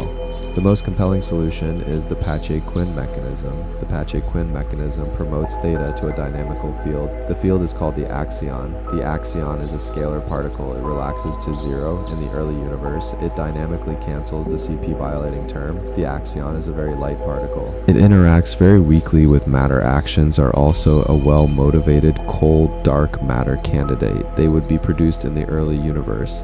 They would have the right properties to be dark matter. They would be cold, they would be collisionless, they would be stable. Laboratory searches for axions are ongoing. The ADMX experiment searches for axions in a strong magnetic field. The axion would convert to a photon in the magnetic field. The photon would be detected. The experiment has not detected any signal. Astrophysical constraints also limit the axion. Axions would be produced in stars. They would carry energy away. This would affect the cooling of stars. The observations of stellar cooling are consistent with no axion production. Alternative solutions to the strong CP problem exist. One alternative is that the up quark is massless. A massless up quark would make theta unobservable, but lattice quantum chromodynamics calculations suggest that the up quark has a small mass. Another alternative is exact parity symmetry at high scales. This would enforce theta equal to 0. The strong CP problem is one of the biggest questions in particle physics. It is about the nature of the strong nuclear force. It is about the nature of CP violation. It is about the nature of dark matter. The axion is a very attractive dark matter candidate. The search for axions is one of the most exciting searches in physics. 22. Do protons decay? The proton is the most common baryon in the universe. It is found in the nucleus of every atom. It is stable. It does not decay.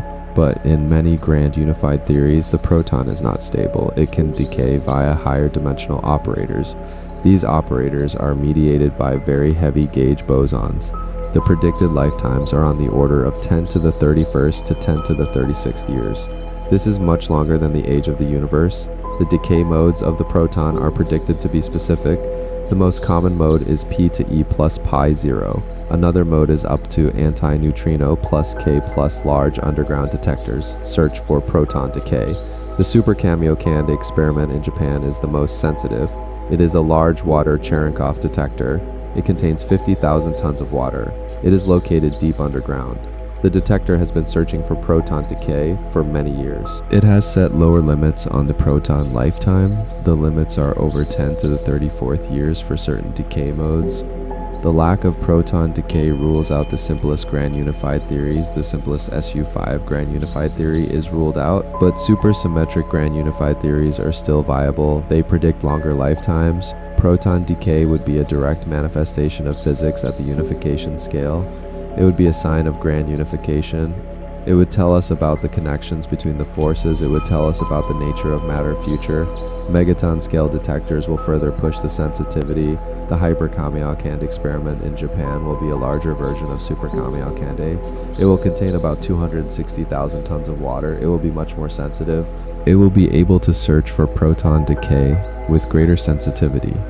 The lack of observation of proton decay sharpens the puzzle. Is baryon number truly a fundamental symmetry?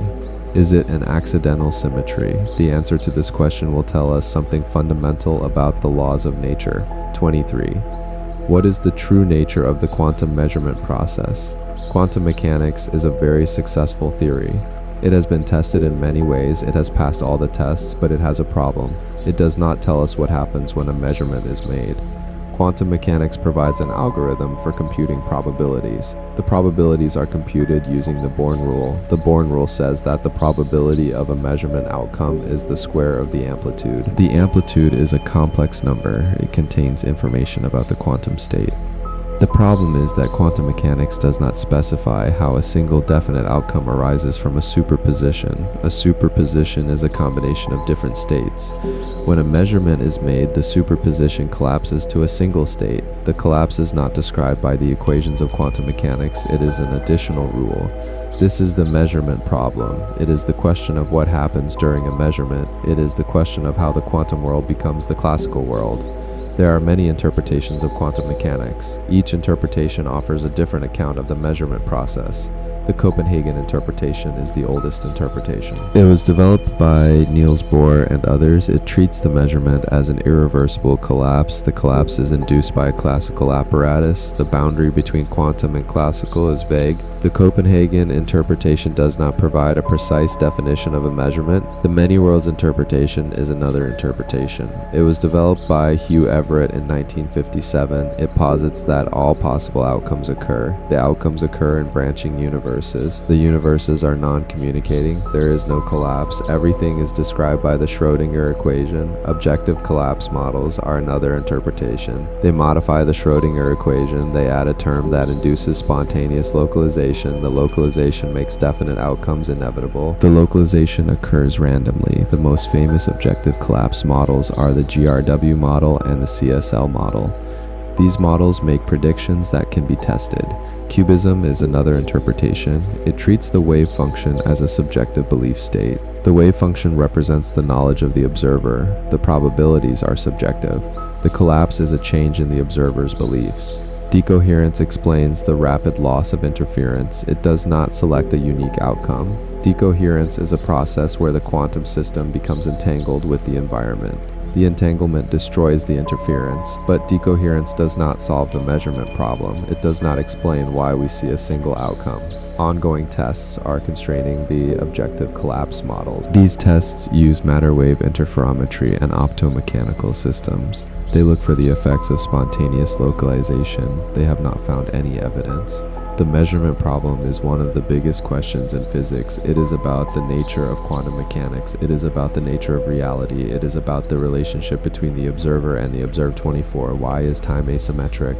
Time is asymmetric. It flows from the past to the future. We remember the past. We do not remember the future. The universe expands. It does not contract. But the microscopic laws of physics are symmetric. They are the same forward and backward in time. The equations of quantum mechanics and general relativity are time reversal invariant. They do not distinguish between past and future. This is the arrow of time problem. It is the question of why time is asymmetric. It is the question of why the microscopic laws are symmetric, but the macroscopic world is not.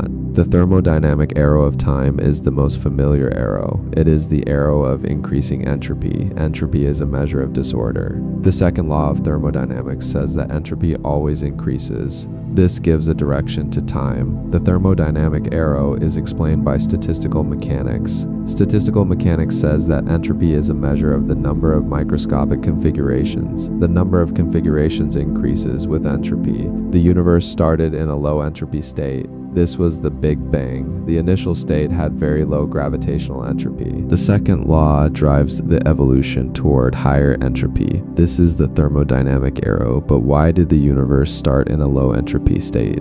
This is a cosmological puzzle. The initial conditions of the universe are very special. They are not typical. Why was the initial entropy so low? Inflation provides a possible explanation. Inflation stretched the universe. It smoothed out the curvature. It created the initial conditions for the hot Big Bang. But inflation does not fully explain the low entropy. It just moves the problem to the inflaton field. The psychological arrow of time is the arrow of our perception. We perceive time as flowing from the past to the future. Our memories are of the past. Our expectations are of the future. The psychological arrow is likely linked to the thermodynamic arrow. Our brains process information in a way that is aligned with the thermodynamic arrow. Some quantum gravity scenarios suggest that time is emergent. Time might not be fundamental, it might be an approximate concept. In a timeless framework, the arrows of time might need to be reformulated.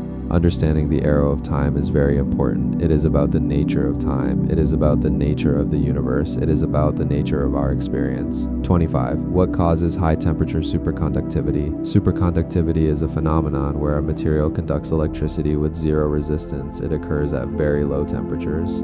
The first superconductors were discovered in 1911. They had transition temperatures near absolute zero. In conventional superconductors, the electrons are paired. The pairing is mediated by phonons. Phonons are vibrations of the crystal lattice. The electron pairing is described by the BCS theory. The BCS theory was developed in 1957. It explains conventional superconductivity very well. High temperature superconductors are a different class. They were discovered in 1986. They are copper oxide compounds. They are called cuprates. They have transition temperatures above the boiling point of liquid nitrogen. This is much higher than conventional superconductors.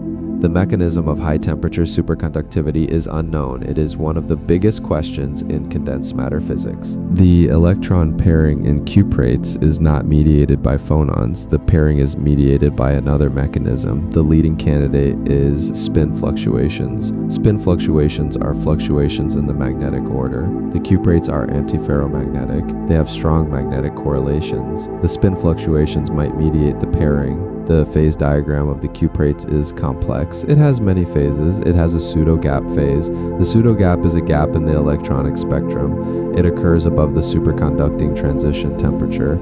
It has unusual spectral properties. The pseudo-gap is not fully understood. The cuprates also have a strange metal regime. The strange metal regime has unusual properties. It has linear resistivity. It has unusual transport properties. The strange metal regime is not understood. There are many competing theories. The resonating valence bond theory is one. It proposes that the electrons form a spin liquid. The spin liquid is a state with no magnetic order. The superconducting pairing arises from the spin liquid. Quantum criticality is another theory. It proposes that the cuprates are near a quantum critical point. The quantum critical point is a phase transition at zero temperature. The fluctuations near the quantum critical point mediate the pairing. Loop current orders are another idea. The loop current order is a state with circulating currents. It breaks time reversal symmetry. It might be related to the pseudogap. Nemedicity is another idea. Nemedicity is a state where the electronic system has a preferred direction. It breaks rotational symmetry. It might be related to the superconducting pairing. New materials are expanding the field. Nicolettes are a new class of high-temperature superconductors. They were discovered in 2019. They have a similar structure to cuprates, but they use nickel instead of copper. Hydrides are another class. Hydrides are compounds with hydrogen. They have very high transition temperatures. Some hydrides have transition temperatures near room temperature, but they require very high pressure. The absence of a unified framework restricts the rational design of room temperature superconductors. A complete microscopic theory would allow scientists to design new materials. It would allow scientists to predict the properties of new materials. High temperature superconductivity is one of the biggest questions in condensed matter physics. It is about the nature of quantum matter. It is about the nature of electron interactions. It is about the possibility of room temperature superconductors. 26. Why do glasses become rigid without crystallizing? A glass is an amorphous solid. It has a disordered structure. It is not crystalline. It is formed by cooling a liquid. The cooling must be fast enough to prevent crystallization. The glass transition is the transition from a liquid to a glass. As the liquid is cooled, its viscosity increases. The viscosity increases by many orders of magnitude. The liquid becomes more and more sluggish. Eventually, it becomes solid. The glass transition is not a true phase transition. It is a kinetic phenomenon.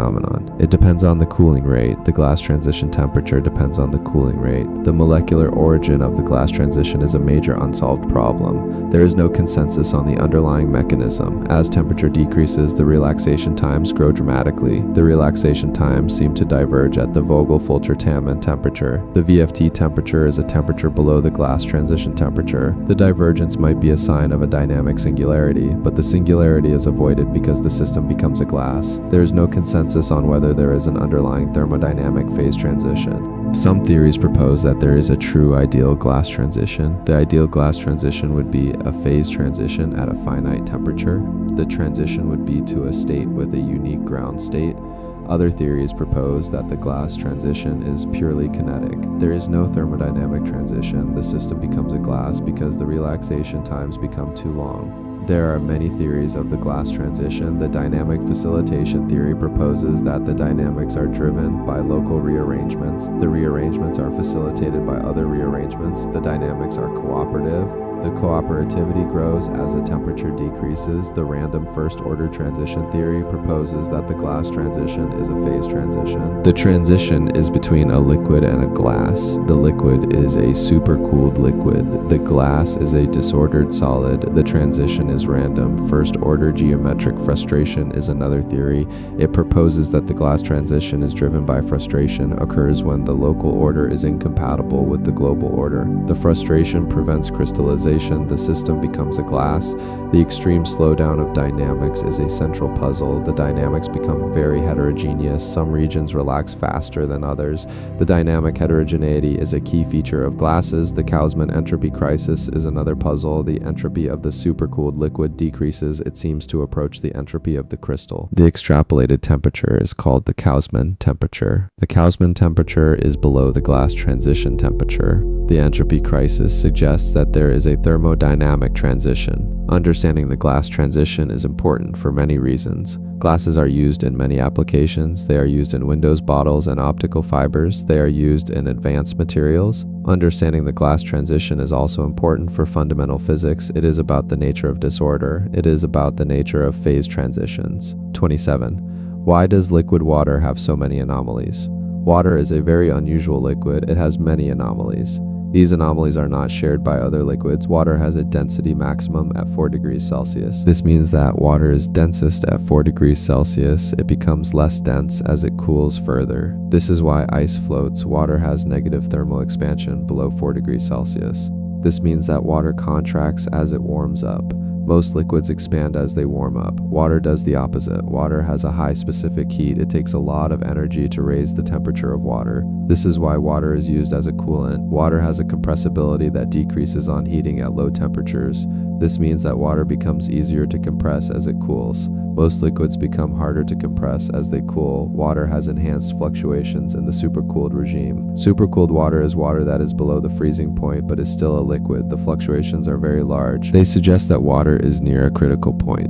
The anomalies are often attributed to the existence of a liquid critical point. The critical point is at deeply supercooled temperatures. It is about minus 45 degrees Celsius. Below the critical point, there are two distinct liquid phases. They are a low-density liquid and a high-density liquid. The two liquids coexist. They terminate at a critical point. The two-liquid phase is inaccessible to direct experiment. It is in the no-man's land. The no-man's land is the region where water crystallizes rapidly. This makes it hard to study the two liquids. Alternative models emphasize a singularity-free scenario. There's no critical point, there's just a smooth transition between the two liquids. Another model is the critical point-free transition. There is a transition, but it is not a critical point.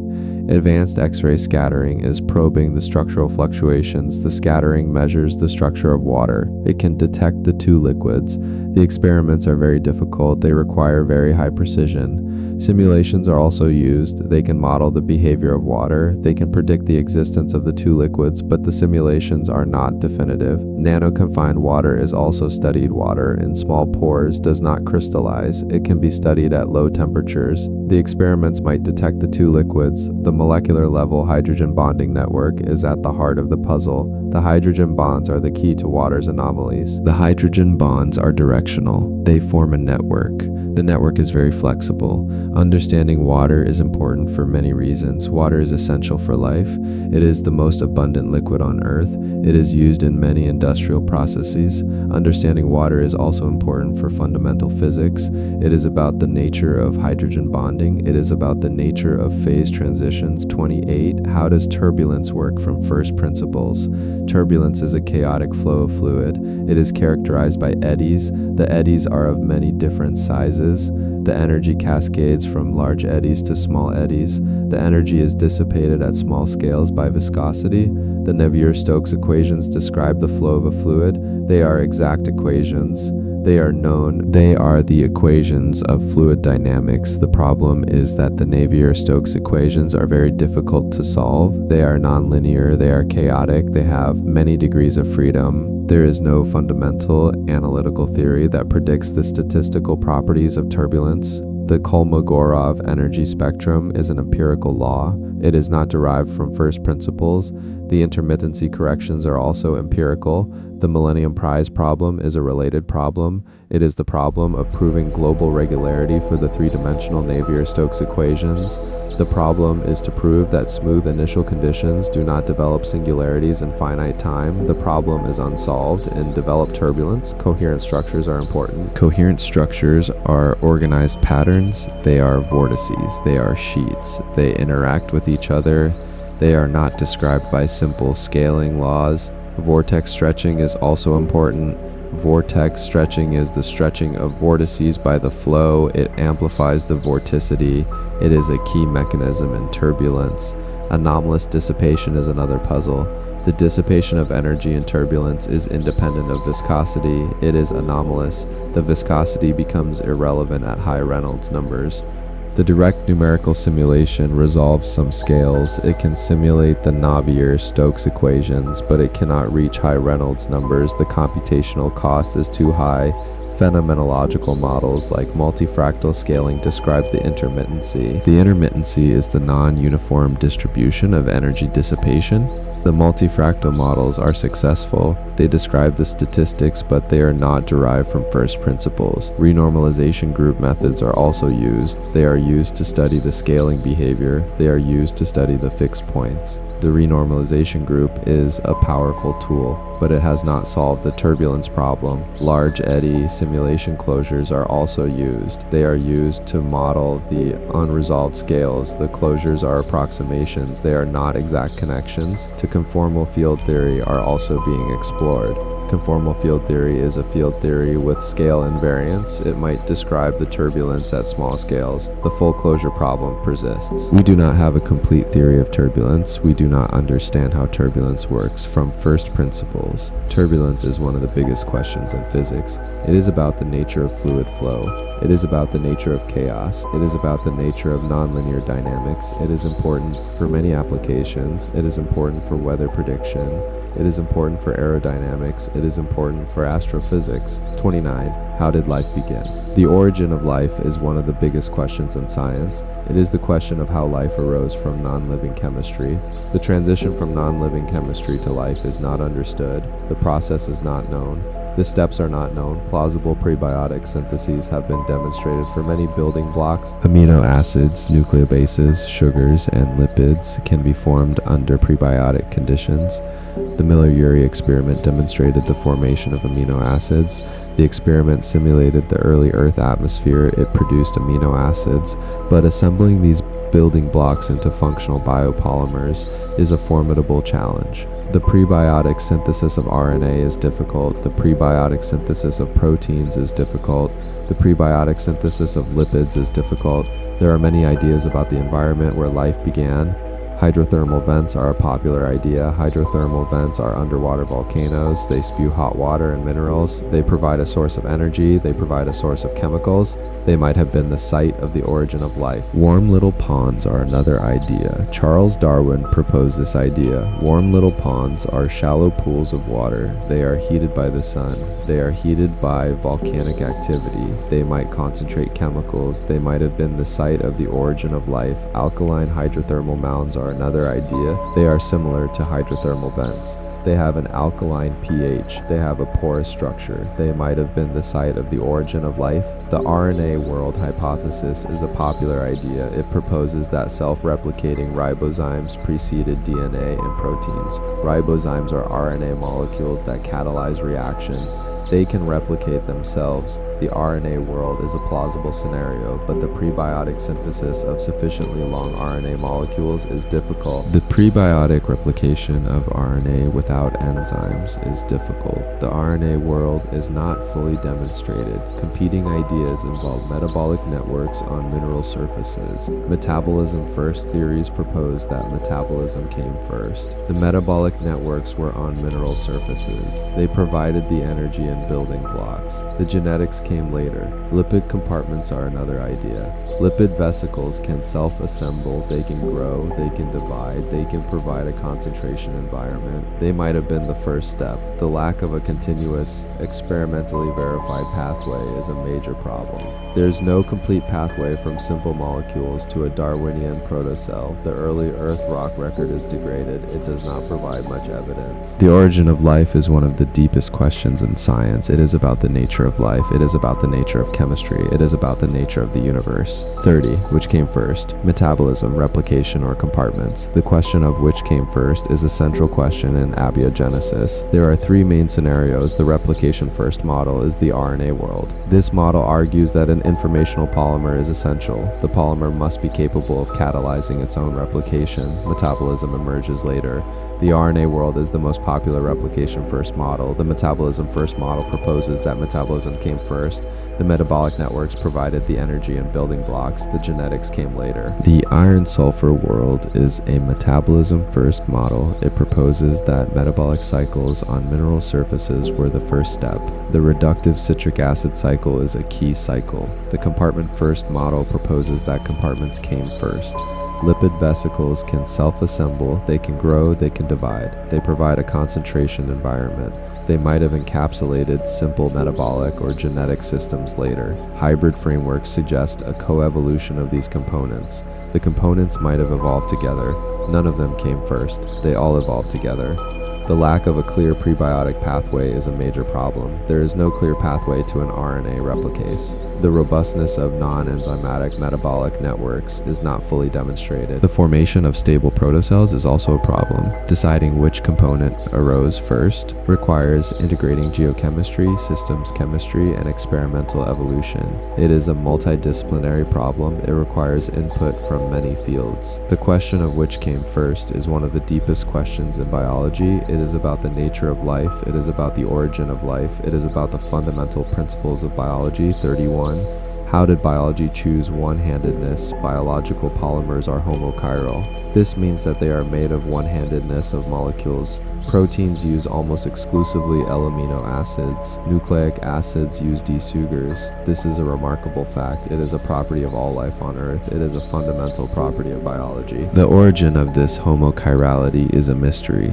How did life choose one-handedness? A slight initial enantiomeric excess could have been amplified. An enantiomeric excess is a small imbalance between the two handednesses. The excess could be amplified to near total homochirality, but the origin of the initial bias is unclear. Parity violation in the weak interaction induces a tiny energy difference. The energy difference favors L-amino acids, but it is very tiny. It might not be sufficient. Circularly polarized light in star-forming regions is another possibility. Circularly polarized light can selectively destroy one enantiomer. This could create an initial imbalance. The imbalance could be delivered to Earth by meteorites. Chiral mineral surfaces like quartz are another possibility. The surfaces can selectively absorb one enantiomer.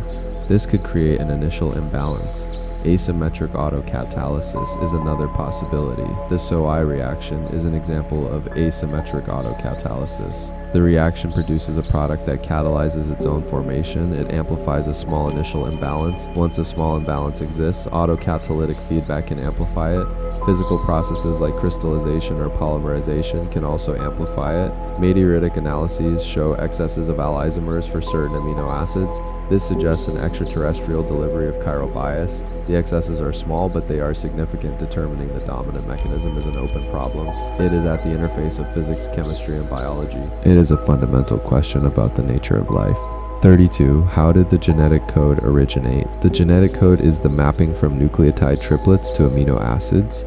It is a universal code. It is used by all life on Earth. It has 64 codons. It codes for 20 amino acids. It also codes for stop signals.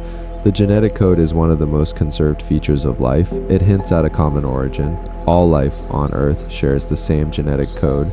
Several theories compete to explain the origin of the genetic code. The stereochemical hypothesis proposes a direct affinity. The affinity is between specific amino acids and their codons or anticodons. The codons and amino acids fit together. The fit is based on chemistry. The coevolution theory proposes that the code expanded. The expansion was as new amino acids were biosynthesized. The new amino acids were made from precursors. The code evolved with the metabolism. The frozen accident theory proposes that the code was arbitrarily fixed early.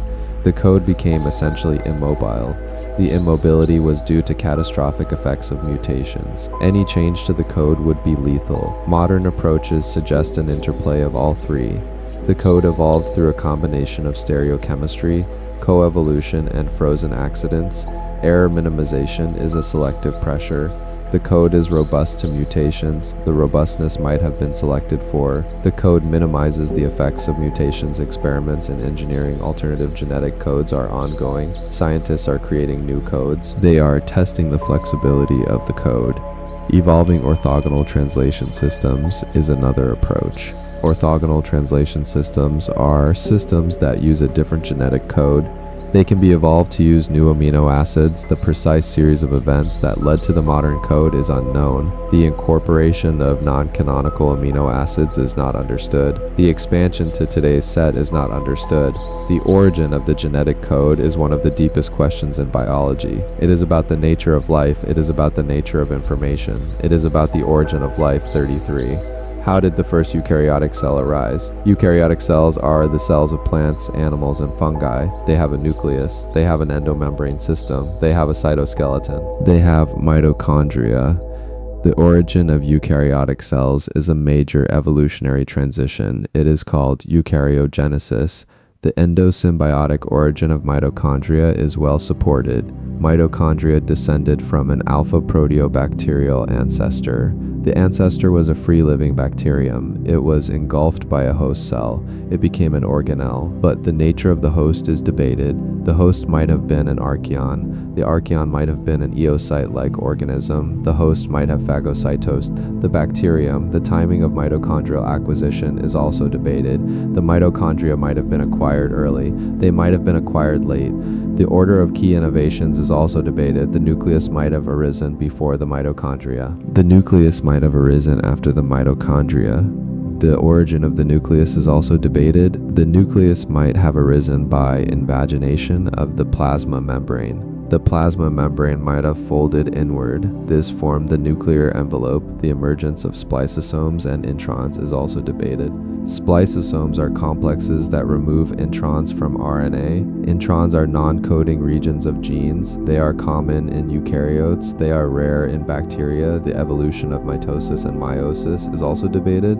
Mitosis is the division of eukaryotic cells. Meiosis is the division that produces gametes. The recent discovery of the Asgard archaea is important. The Asgard archaea possess many eukaryotic signature proteins. They have proteins that are similar to eukaryotic proteins. This suggests that the host lineage was archaeal, but the full step-by-step transition is still enigmatic. The detailed sequence of events is not known. Eukaryogenesis is one of the biggest questions in biology. It is about the origin of complex cells. It is about the origin of eukaryotes. It is about the origin of life. 34. Why did complex multicellular life evolve only in some lineages? Multicellularity has arisen independently many times. It has arisen in animals, plants, fungi, and algae. It has arisen in bacteria and slime molds, but large complex organisms with differentiated tissues and organs have evolved only a few times. They have evolved in animals, plants, and fungi. They have evolved in algae. The transition to complex multicellularity requires solving many problems. It requires cell adhesion. The cells must stick together. It requires cell communication. The cells must communicate with each other. It requires division of labor. The cells must specialize. It requires resource transport. The cells must share resources. It requires conflict suppression. The cells must cooperate. Oxygen levels are thought to have played a permissive role. Oxygen is required for complex life. It allows for more efficient energy production. The timing of oxygen rise is debated. The Great Oxidation Event was 2.4 billion years ago. The Cambrian explosion was 540 million years ago. Evolutionary theory suggests that ecological opportunities were important. The evolution of developmental gene regulatory networks was important. The networks control the development of the organism. The emergence of programmed cell death was important. Programmed cell death is the death of cells that are no longer needed. It is important for development. The emergence of a germline was important. The germline is the lineage of cells that produce gametes. It is the lineage that passes on genes. For animals, the unique integration of caterins, Wnt signaling, and extensive alternative splicing might have been key. These are molecular innovations. They allowed for the evolution of complex animals. Understanding why some groups stalled at simple multicellularity is important. It will reveal general principles of major evolutionary transitions. It will tell us about the evolution of complexity. 35. What drove the Cambrian explosion? The Cambrian explosion was a rapid diversification of animal life. It occurred about 540 million years ago. Most animal phyla appeared in this period. The Cambrian explosion is documented by exceptional fossil deposits. The Burgess Shale is one example. It contains well-preserved fossils. The triggers of the Cambrian explosion are debated. One trigger is a rise in atmospheric and oceanic oxygen. Oxygen is required for active metabolism. It is required for large body sizes. The oxygen level might have crossed a threshold. This allowed for the evolution of large animals. Another trigger is the evolution of Hox gene clusters. Hox genes are developmental genes. They control body plans. The evolution of Hox genes allowed for diverse body plans. Another trigger is ecological feedback. The advent of predation spurred an evolutionary arms race. Predators and prey evolved in response to each other. Another trigger is increased nutrient supply. The nutrient supply might have increased from glaciation. It might have increased from geochemical changes. Biomineralization innovations led to hard shells. The hard shells enhanced fossil preservation. This might have exaggerated the apparent suddenness. The relative contributions of genetic potential, environmental change, and ecological interaction are debated. No single cause is accepted as sufficient. The Cambrian explosion is one of the biggest questions in evolutionary biology. It is about the origin of animal diversity. It is about the evolution of complexity. 36. Why did sexual reproduction become dominant? Sexual reproduction has a cost. It has a twofold cost. Only half of an individual's genes are passed on. The other half comes from the mate. Successful gene combinations are broken up by recombination. Despite this cost, sexual reproduction is near ubiquitous among eukaryotes. It is the dominant form of reproduction. Why is sexual reproduction so common? There are several hypotheses. The Red Queen hypothesis is the most popular. It posits that sex generates genetic diversity. The genetic diversity helps hosts keep pace with rapidly evolving parasites. The hosts and parasites are in a coevolutionary arms race. Sex allows the hosts to evolve new defenses. Muller's ratchet theory is another idea. It suggests that sex removes deleterious mutations in small populations. Deleterious mutations accumulate. This is Muller's ratchet. Sex allows the recombination of genomes. It removes the mutations. The Fisher-Muller hypothesis is another idea. It highlights that recombination brings beneficial mutations from different individuals together. This speeds adaptation. Beneficial mutations can be combined in many groups. Facultative sexuality is common. Some lineages are purely asexual. They occasionally go extinct. This complicates the picture. The relative importance of these forces varies across species and environments. An integrated theoretical framework is still incomplete. The experimental validation is still incomplete. Sexual reproduction is one of the biggest questions in evolutionary biology. It is about the evolution of reproduction. It is about the nature of sex. 37. Why does aging evolve? Aging is the progressive decline in physiological function with age. It increases mortality risk. It is a universal feature of life. Evolutionary theory explains aging as a consequence of the declining force of natural selection with age. Natural selection is weaker in older individuals. They have already reproduced. Mutation accumulation is one theory. It posits that deleterious mutations acting late in life are weakly selected against. They can accumulate, the mutations build up over time. Antagonistic pleiotropy is another theory. It suggests that genes that enhance early life reproduction may be selected. They may cause harm later. The gene has two effects. One effect is good early in life. One effect is bad later in life. The disposable soma theory is another idea. It frames aging as a result of energy trade-offs. The trade-off is between reproduction and somatic maintenance. The body invests in reproduction. It does not invest in maintenance. These theories have empirical support, but the relative contribution of each is debated. The molecular mechanisms that implement aging are also debated. The enormous variation in lifespan across species is also debated. The naked mole rat is a long-lived rodent. It lives much longer than a mouse. The difference is not well explained by current theories. Integrating the hallmarks of aging into a systems-level model is a challenge. The hallmarks include genomic instability, telomere attrition, epigenetic alterations, and mitochondrial dysfunction. Understanding aging is important for many reasons. It is a fundamental biological process. It is related to disease. It is related to health. It is one of the biggest questions in biology. 38. How predictable is evolution? If one could replay the tape of life, would similar forms and functions arise? This is the question of evolutionary predictability. Convergent evolution suggests that evolution is predictable. Convergent evolution is the independent evolution of similar traits. Wings evolved in birds, bats, and insects. Eyes evolved many times. These are examples of convergence. Convergent evolution suggests that natural selection often finds similar solutions. It implies a degree of predictability. Conversely, historical contingency and stochastic events can redirect the trajectory. Mass extinctions are stochastic events. They can change the course of evolution. Rare mutations are stochastic events. They can change the course of evolution. The modern synthesis does not provide a general rule. It does not say when convergence or contingency dominates. Research on laboratory evolution tests. Repeatability. Bacteria and viruses evolve in the laboratory. The evolution can be repeated. The results show some repeatability. Comparative genomics tests repeatability. The genomes of different organisms are also used. They evolve in a computer. The evolution can be repeated. The results show some repeatability. Comparative genomics tests repeatability. The genomes of different organisms are compared. The comparison shows similar patterns. It suggests some repeatability. The role of developmental constraints is important. Development constrains evolution. It limits the possible forms. The role of ecological interactions is important. Ecology influences evolution. It selects for certain traits.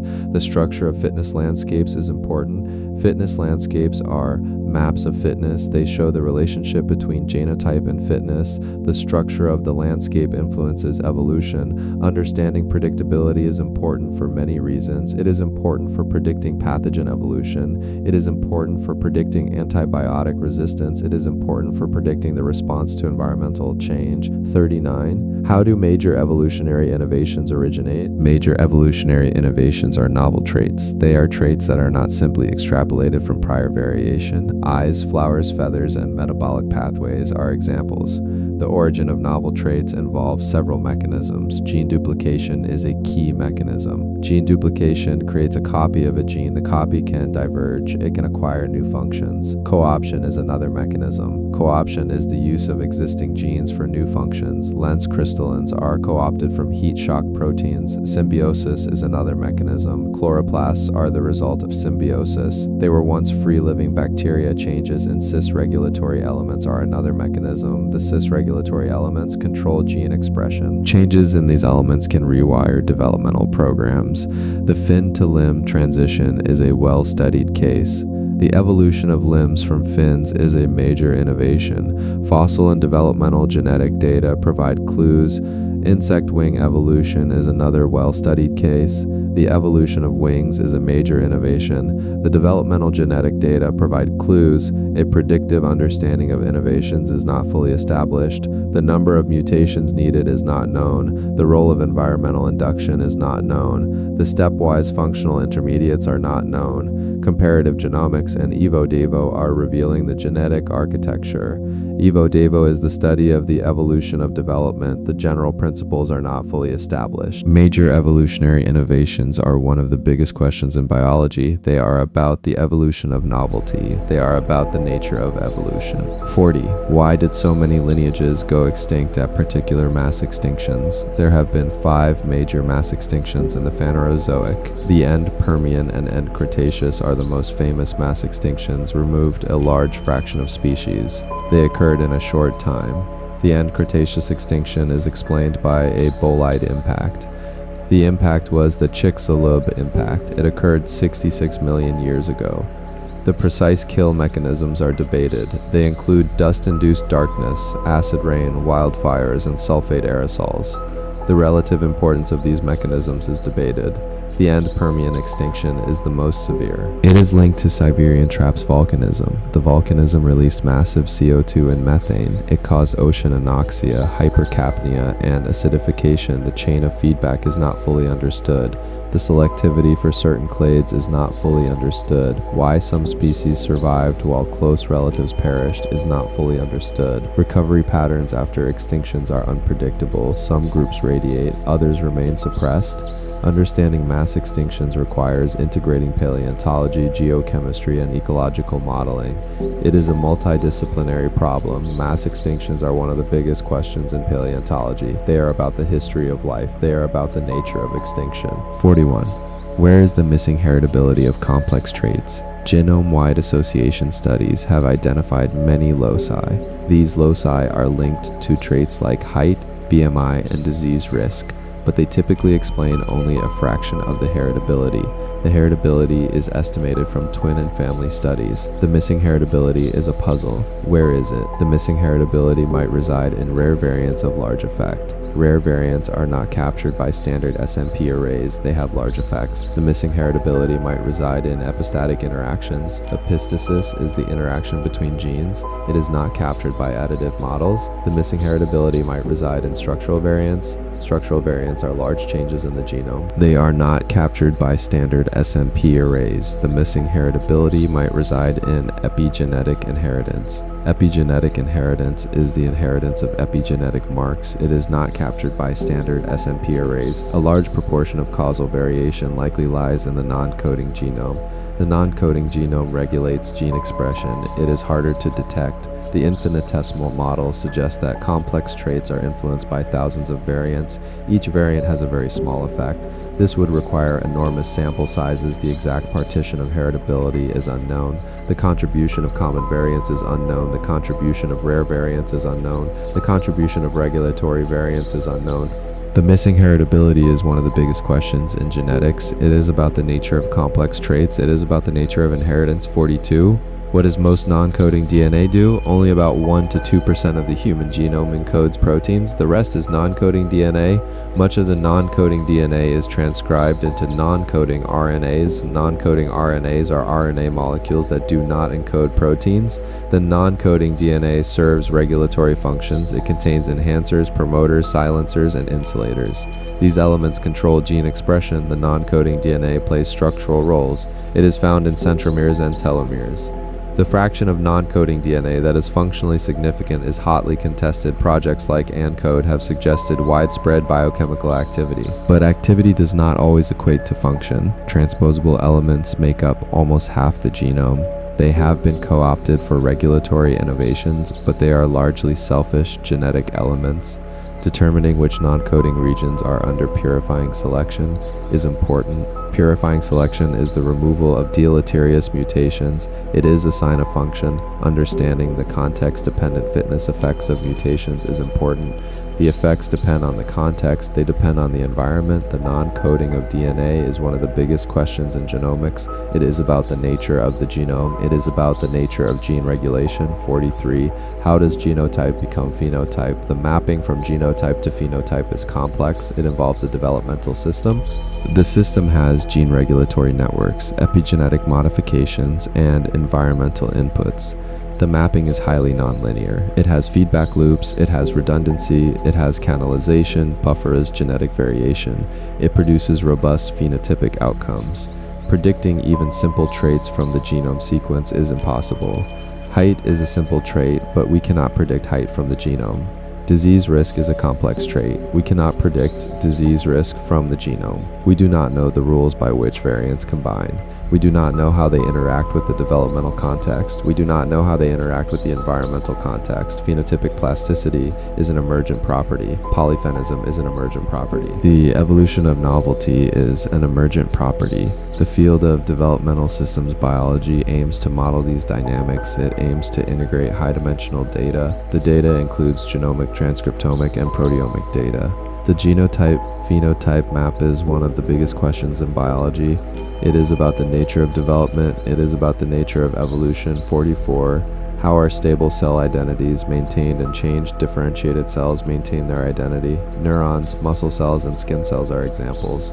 They maintain their identity through a combination of transcription factor networks, chromatin modifications, DNA methylation, and non-coding RNA regulation. These cells can be reprogrammed to pluripotency. Pluripotency is the ability to become any cell type. The Yamanaka factors are a set of transcription factors. They can reprogram somatic cells to pluripotent stem cells. Identity is reversible, but the causal architecture of the attractor states is not fully understood. The attractor states define the cell types. The mechanisms of epigenetic memory are not fully understood. The kinetics of transitions between states are not fully understood. Understanding how cells compute their state is fundamental. It is fundamental to developmental biology. It is fundamental to cancer. It is fundamental to regenerative medicine. The stable cell identities are one of the biggest questions in cell biology. They are about the nature of the cell. They are about the nature of development. 45. How do cells determine their size? Cells of different types maintain characteristic sizes. Cells divide only after reaching a critical size. The universal molecular sensor that measures total cell volume or mass has not been identified in yeast. Size control involves the cyclin CDK system. It involves spatial gradients of proteins like POM1 and CDR2. Analogous mechanisms in animal cells are less clear. Models range from limiting dilution of a transcriptional repressor to the scaling of ribosome and protein synthesis rates. Cell geometry, growth rate, and metabolic state feed into size checkpoints. The coordination between growth and division is fundamental. It ensures size homeostasis across generations. The determination of cell size is one of the biggest questions in cell biology. It is about the nature of the cell. It is about the nature of division. 46. How do proteins reliably fold inside living cells? Computational methods like AlphaFold 2 have revolutionized structure prediction. They predict the structure of proteins from sequence, but the physics of protein folding is not fully understood. The folding occurs on biologically relevant timescales. The folding occurs in the crowded, complex intracellular environment. The ribosome exit tunnel influences folding. Molecular chaperones influence folding. Chaperones are HSP70, HSP60, and HSP90. Macromolecular crowding influences folding. Post-translational modifications influence folding. Intrinsically disordered proteins lack a fixed structure. They are abundant and functional. Their folding-like transitions upon binding are not well captured by static structure prediction. Misfolding diseases highlight the importance of understanding folding. Alzheimer's and Parkinson's are misfolding diseases. Understanding folding kinetics is important. Understanding aggregation pathways is important. Understanding proteostasis networks is important. The complete in-cell folding energy landscape is an active challenge. The landscape includes kinetic traps and chaperone-assisted pathways. Protein folding is one of the biggest questions in biochemistry. It is about the nature of the cell. 47. What is the full biological purpose of phase separation in cells? Many proteins and RNAs can spontaneously demix. They form membraneless organelles. They form biomolecular condensates. Nucleoli, stress granules, and P-bodies are examples. The formation of these condensates is driven by liquid phase separation. The condensates concentrate specific molecules. This speeds reactions, it buffers concentrations, it might sense environmental signals. Distinguishing functional condensates from adventitious aggregation is difficult. Adventitious aggregation is driven by generic stickiness. The material properties of condensates range from liquid-like to gel or fibrillar solid. Their role in diseases is intensely studied. ALS and cancer are examples. Predicting which proteins phase separate is a major problem. Predicting the conditions is a major problem. Predicting the biological consequences is a major problem. Phase separation is one of the biggest questions in cell biology. It is about the nature of the cell. It is about the nature of organization.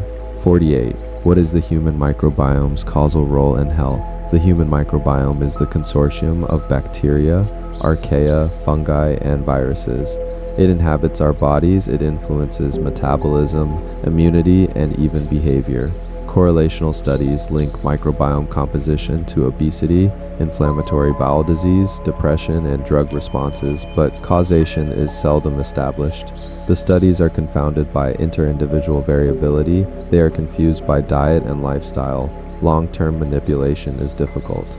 Germ-free animal models demonstrate the principle. Fecal microbiota transplantation demonstrates the principle. The microbiome can transmit phenotypes. Identifying which specific strains are causal is challenging. Identifying which metabolites are causal is challenging. Short-chain fatty acids and secondary bile acids are examples. Identifying which ecological interactions are causal is challenging. The field is moving from 16S cataloging to functional metagenomics. It is moving to strain-level mechanistic studies. The human microbiome is one of the biggest questions in biology. It is about the nature of health. It is about the nature of disease. 49. What determines whether a microbiome is stable or resilient? A healthy gut microbiome can resist perturbation, but factors like antibiotics, infection, or dietary changes can push it to an alternative state. The alternative state is associated with disease. Clostridioides difficile infection is an example. The ecological principles governing stability, resilience, and critical transitions are not established.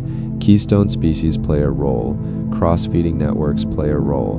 Bacteriophage dynamics play a role. Host immune interactions play a role. Predicting whether an individual's microbiome will recover is currently impossible. Quantitative models based on generalized Locke-Volterra dynamics show promise. Metabolic flux balancing shows promise, but they lack the detailed parameters for personalized prediction. The stability of the microbiome is one of the biggest questions in biology. It is about the nature of ecosystems. It is about the nature of health. 50. What is the global virosphere? Viruses are the most abundant biological entities on Earth. They vastly outnumber cells in the oceans and soils. They infect all domains of life.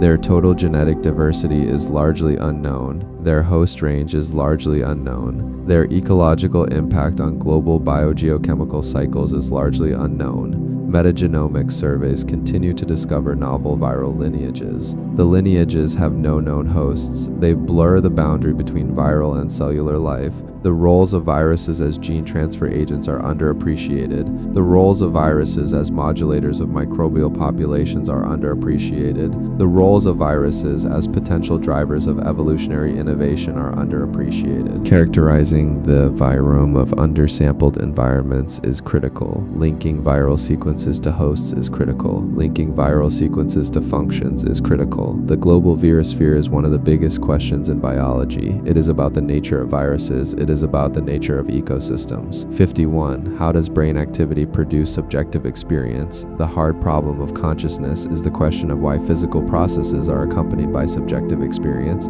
It is the question of why we have qualia. Qualia are the subjective qualities of experience. Proposed frameworks include the global neuronal workspace theory. It proposes that conscious access occurs when information is globally broadcast. The broadcast is to many cognitive systems. Integrated information theory equates consciousness with integrated causal power. The causal power is the power a system has over itself. Higher order thought theories require meta-representation. The meta-representation is a representation of a representation. Neurobiological approaches seek neural correlates of consciousness. They contrast brain activity during conscious versus unconscious perception. Progress has been made in manipulating the contents of consciousness, but no theory bridges the explanatory gap. The explanatory gap is from objective third-person data to first-person experience. A consensual experimental paradigm is lacking. The paradigm would decisively test rival theories. Consciousness is one of the biggest questions in neuroscience. It is about the nature of the mind. It is about the nature of experience. 52. What is the minimal neural basis of consciousness? Determining which brain structures are necessary for consciousness has profound implications. It has clinical implications. It has ethical implications. Studies of patients in vegetative state provide clues. Studies of patients in minimally conscious states provide clues. Studies under anesthesia provide clues. Recurrent processing in posterior cortical areas is important. The thalamocortical loop is important. Large-scale network integration is important. The isolated cortical slab challenges simple localization. The hydranencephalic child challenges simple localization. Split brain cases challenge simple localization. Competing theories assign differing importance to frontal and posterior hot zones. They assign differing importance to specific frequencies and synchrony. Developing reliable consciousness detectors is an active field. The perturbational complexity index is an example. Machine learning classifiers on EEG and fMRI are examples. The lack of a unified theory limits translational certainty. The minimal neural basis of consciousness is one of the biggest questions in neuroscience. 53. How does the brain bind features into a unified percept? Visual features like color, motion, and shape are processed in separate cortical areas, yet we perceive a seamless unified object. This is the binding problem. The binding by synchrony hypothesis proposes that neurons synchronize their spike timing. The neurons process different features of the same object. They synchronize. The evidence is mixed. Alternative mechanisms involve convergent zones. The convergent zones integrate distributed signals. Attention might act as the glue. It binds features into object files. The unity of consciousness across sensory modalities is poorly understood. The binding of concepts with sensory features is poorly understood. Understanding the feature binding problem is central to models of visual cognition. It is central to models of perceptual organization. The binding problem is one of the biggest questions in neuroscience. It is about the nature of perception. It is about the nature of consciousness. 54. How is a specific memory physically stored? The physical trace of a memory is called an engram. It is believed to involve a sparse ensemble of neurons. The neurons are distributed across the brain. Synaptic plasticity is the core mechanism. Optogenetic reactivation of tagged engram cells can recall a memory. This demonstrates sufficiency. Silencing them impairs recall. The complete molecular, cellular, and circuit level code is unknown. The content of the memory is unknown. The context is unknown. The associations are unknown. The role of dendritic spine morphology is important. The role of paraneuronal nets is important. The role of protein synthesis dependent consolidation is important. The role of systems level reorganization is important. Systems consolidation involves the hippocampus and cortex. How memories become durable is a central question. How they are updated is a central question. How they are integrated without catastrophic interference is a central question. Memory storage is one of the biggest questions in neuroscience. It is about the nature of memory. It is about the nature of the brain. 55. Why do we sleep? Sleep is a universal behavior. It has profound metabolic, cognitive, and restorative functions. Sleep deprivation impairs memory consolidation. It impairs immune function. It impairs emotional regulation. Proposed functions include the synaptic homeostasis hypothesis. It posits that sleep downscales synapses. The downscaling restores energy and signal-to-noise ratios. The glymphatic clearance model shows that sleep enhances clearance of metabolic waste. Beta amyloid is an example of metabolic waste. Theories emphasize energy conservation. Theories emphasize niche adaptation. Why sleep consists of distinct stages is not fully explained. The stages are non-REM and REM. The duration and architecture vary dramatically across species. Sleep is one of the biggest questions in neuroscience. It is about the nature of the brain. It is about the nature of behavior. 56. Why do we dream? Dreams are vivid, hallucinatory narrative experiences. They occur during REM sleep. The neurobiology of dreaming involves activation of limbic and visual association areas. Prefrontal executive control is reduced. Theories of dream function include the threat simulation hypothesis. It proposes that dreams are an offline rehearsal of dangerous situations. The memory consolidation hypothesis proposes that dreams reflect the reactivation and integration of recent memories. The emotional regulation hypothesis proposes that dreams process negative emotions. The processing occurs in a safe environment. The proto-consciousness hypothesis proposes that dreaming is a primary state. It helps develop and maintain consciousness. The activation synthesis model contends that dreams are a byproduct. They are a byproduct of forebrain synthesis of random brainstem signals. Empirical evidence for any single theory is incomplete. Dreaming is one of the biggest questions in Neuroscience 57. How do anesthetics abolish consciousness? General anesthetics reversibly erase consciousness. They have diverse chemical structures. Propofol, isoflurane, and xenon are examples. Their molecular targets include GABA A receptors, they include NMDA receptors, they include 2-pore domain potassium channels. They alter synaptic inhibition and excitation at the network level. Anesthetics disrupt cortical integration. They reduce the brain's capacity for information processing. They fragment connectivity. The breakdown of large-scale functional networks is common. The induction of slow oscillations is common. Burst suppression is common. Why specific molecular perturbations lead to loss of consciousness is not fully understood. Why some patients have unintended awareness is not fully understood. How anesthetics selectively block conscious processing is not fully understood. Anesthetics are one of the biggest questions in neuroscience. They are about the nature of consciousness. They are about the nature of the brain. 58. How does the brain represent time? The brain tracks temporal intervals. The intervals range from milliseconds to circadian rhythms. There's no dedicated sensory organ for time. Neural mechanisms include ramping cells. Ramping cells accumulate evidence or activity over time. Population clocks are based on evolving patterns of neural activity. Duration-tuned neurons are found in areas like the basal ganglia and cerebellum. The striatal beat frequency model accounts for scale invariance. The state-dependent network models account for scale invariance. How these diverse mechanisms are coordinated is a major question. How they provide a unified sense of time is a major question. How emotional states distort perceived duration is a major question. Time representation is one of the biggest questions in neuroscience. It is about the nature of perception. It is about the nature of the brain. 59. How are concepts and meaning encoded? Semantic memory stores general knowledge. It includes concepts, facts, and word meanings. Neuroimaging and lesion studies reveal a distributed semantic network. The network involves anterior temporal lobes, angular gyrus, and prefrontal cortex. The embodied cognition view proposes that conceptual knowledge is grounded in sensoromotor systems. The concept run reuses motor circuits. Others argue for an emodal, hub-like semantic space. The space is in the anterior temporal lobe. It abstracts away from specific modalities. How the brain composes complex meanings is a major question. How abstract concepts like justice are represented is a major question. How neural representations relate to symbolic thought is a major question. Concepts and meaning are one of the biggest questions in neuroscience. They are about the nature of the mind. They are about the nature of language. 60. What generates the sense of self? The sense of self is the experience of a continuous embodied self. It persists through time. The sense of self arises from the integration of multisensory body signals.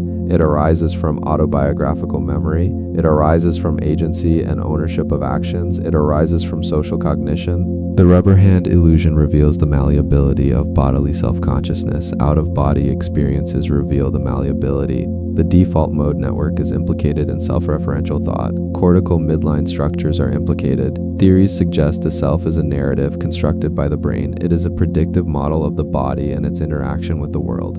It is a product of social interaction. Dissociative disorders provide clues. Psychedelic states provide clues. The neural mechanisms that bind these components are unknown. The sense of self is one of the biggest questions in neuroscience. It is about the nature of identity. 61. How does the brain choose an action? Voluntary action selection involves valuation of options. It involves action preparation. It involves the final decision to move. The Libet experiment showed that brain activity precedes the conscious intention to act. The readiness potential precedes the intention.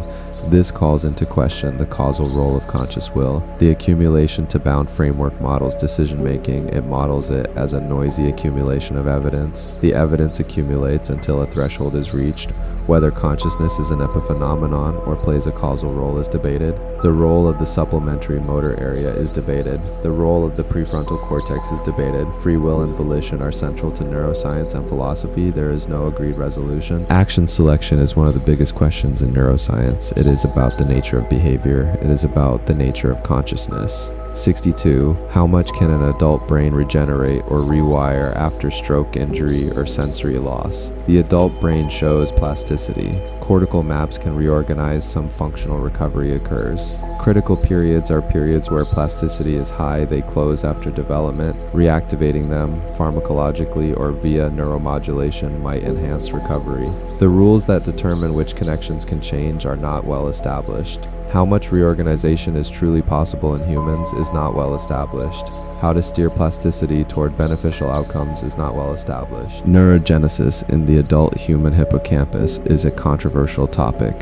Limits on axonal regrowth in the central nervous system exist. Inhibitory factors like no-go and glial scar limit regrowth. Complete recovery after severe injury is rare. Understanding plasticity limits is key to neurorehabilitation. Brain plasticity is one of the biggest questions in neuroscience. It is about the nature of the brain. It is about the nature of recovery. 63. What fundamentally causes biological aging? Aging is a progressive loss of physiological integrity.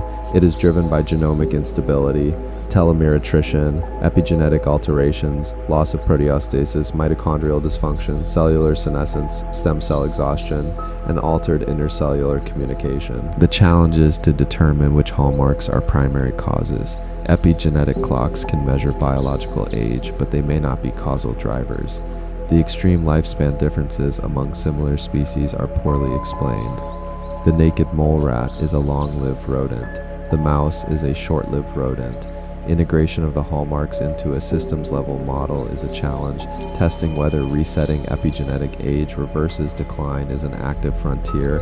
Aging is one of the biggest questions in biology. It is about the nature of life. It is about the nature of health. 64. What causes long COVID? Long COVID is a condition where symptoms persist after SARS-CoV-2 infection. Symptoms include fatigue, brain fog, dysautonomia, and organ damage. Several mechanisms are hypothesized. Viral persistence is a mechanism. The virus or viral fragments persist. Reactivation of latent herpes viruses is a mechanism. Autoimmunity due to molecular mimicry is a mechanism. Microclots and endothelial dysfunction are mechanisms. Persistent immune dysregulation is a mechanism. The heterogeneity of symptoms suggests multiple mechanisms. Different mechanisms may operate in different patient subsets.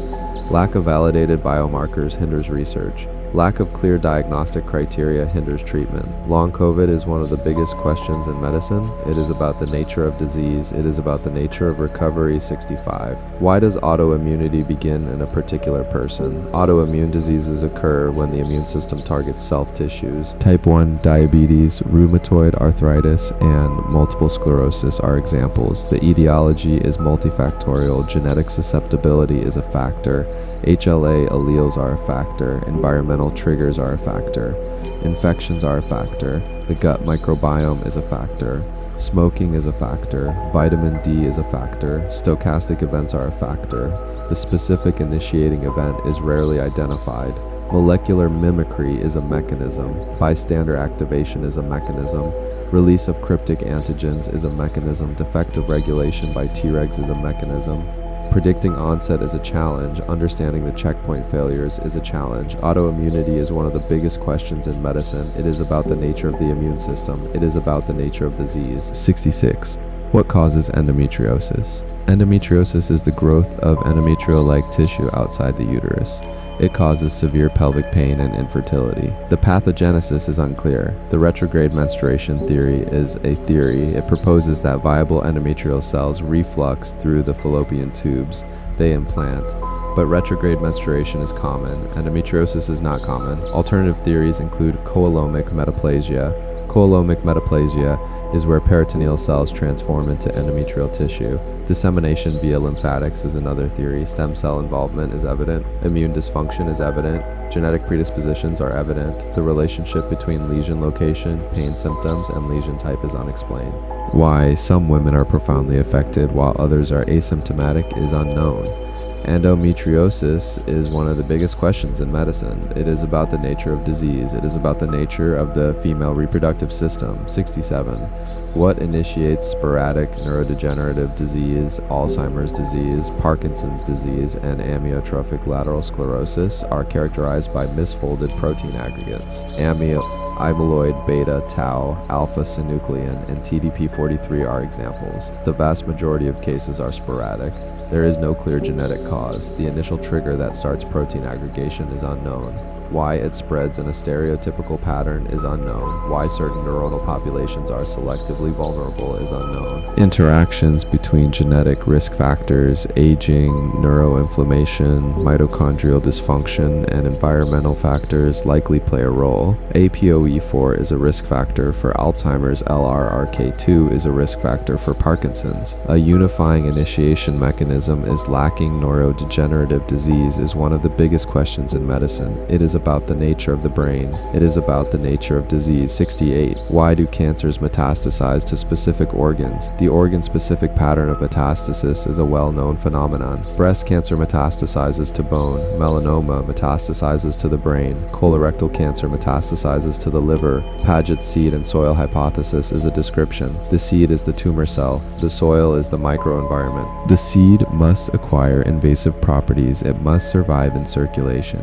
It must be arrested in the target organ. The soil must support its growth. The determinants of metastatic dormancy are not well understood. The signals that reactivate dormant cells are not well understood. The pre-metastatic niche is not well understood. The evolution of metastatic clones is a challenge. Their sensitivity to therapy is a challenge. Predicting individual metastatic risk is impossible. Predicting tropism is impossible. Metastasis is one of the biggest questions in cancer biology. It is about the nature of cancer. It is about the nature of disease. 69. Why does chronic pain persist after tissue healing? Normally, pain resolves as tissue repairs. But in chronic pain conditions, pain outlasts its protective function. Central sensitization is a mechanism. Spinal and brain pain circuits become hyperexcitable. This amplifies signals. Peripheral nociceptor sensitization is a mechanism. Neuroinflammation driven by glial cells is a mechanism. Altered descending pain modulation is a mechanism. Psychological factors like catastrophizing and expectation are mechanisms. The transition from acute to chronic pain involves maladaptive plasticity. It involves epigenetic changes. Why some patients recover while others develop intractable pain is poorly understood. Objective biomarkers for pain type are lacking. Biomarkers for susceptibility to chronification are lacking. Chronic pain is one of the biggest questions in medicine. It is about the nature of pain. It is about the nature of the brain. 70. What causes myalgic encephalomyelitis, chronic fatigue syndrome, MES?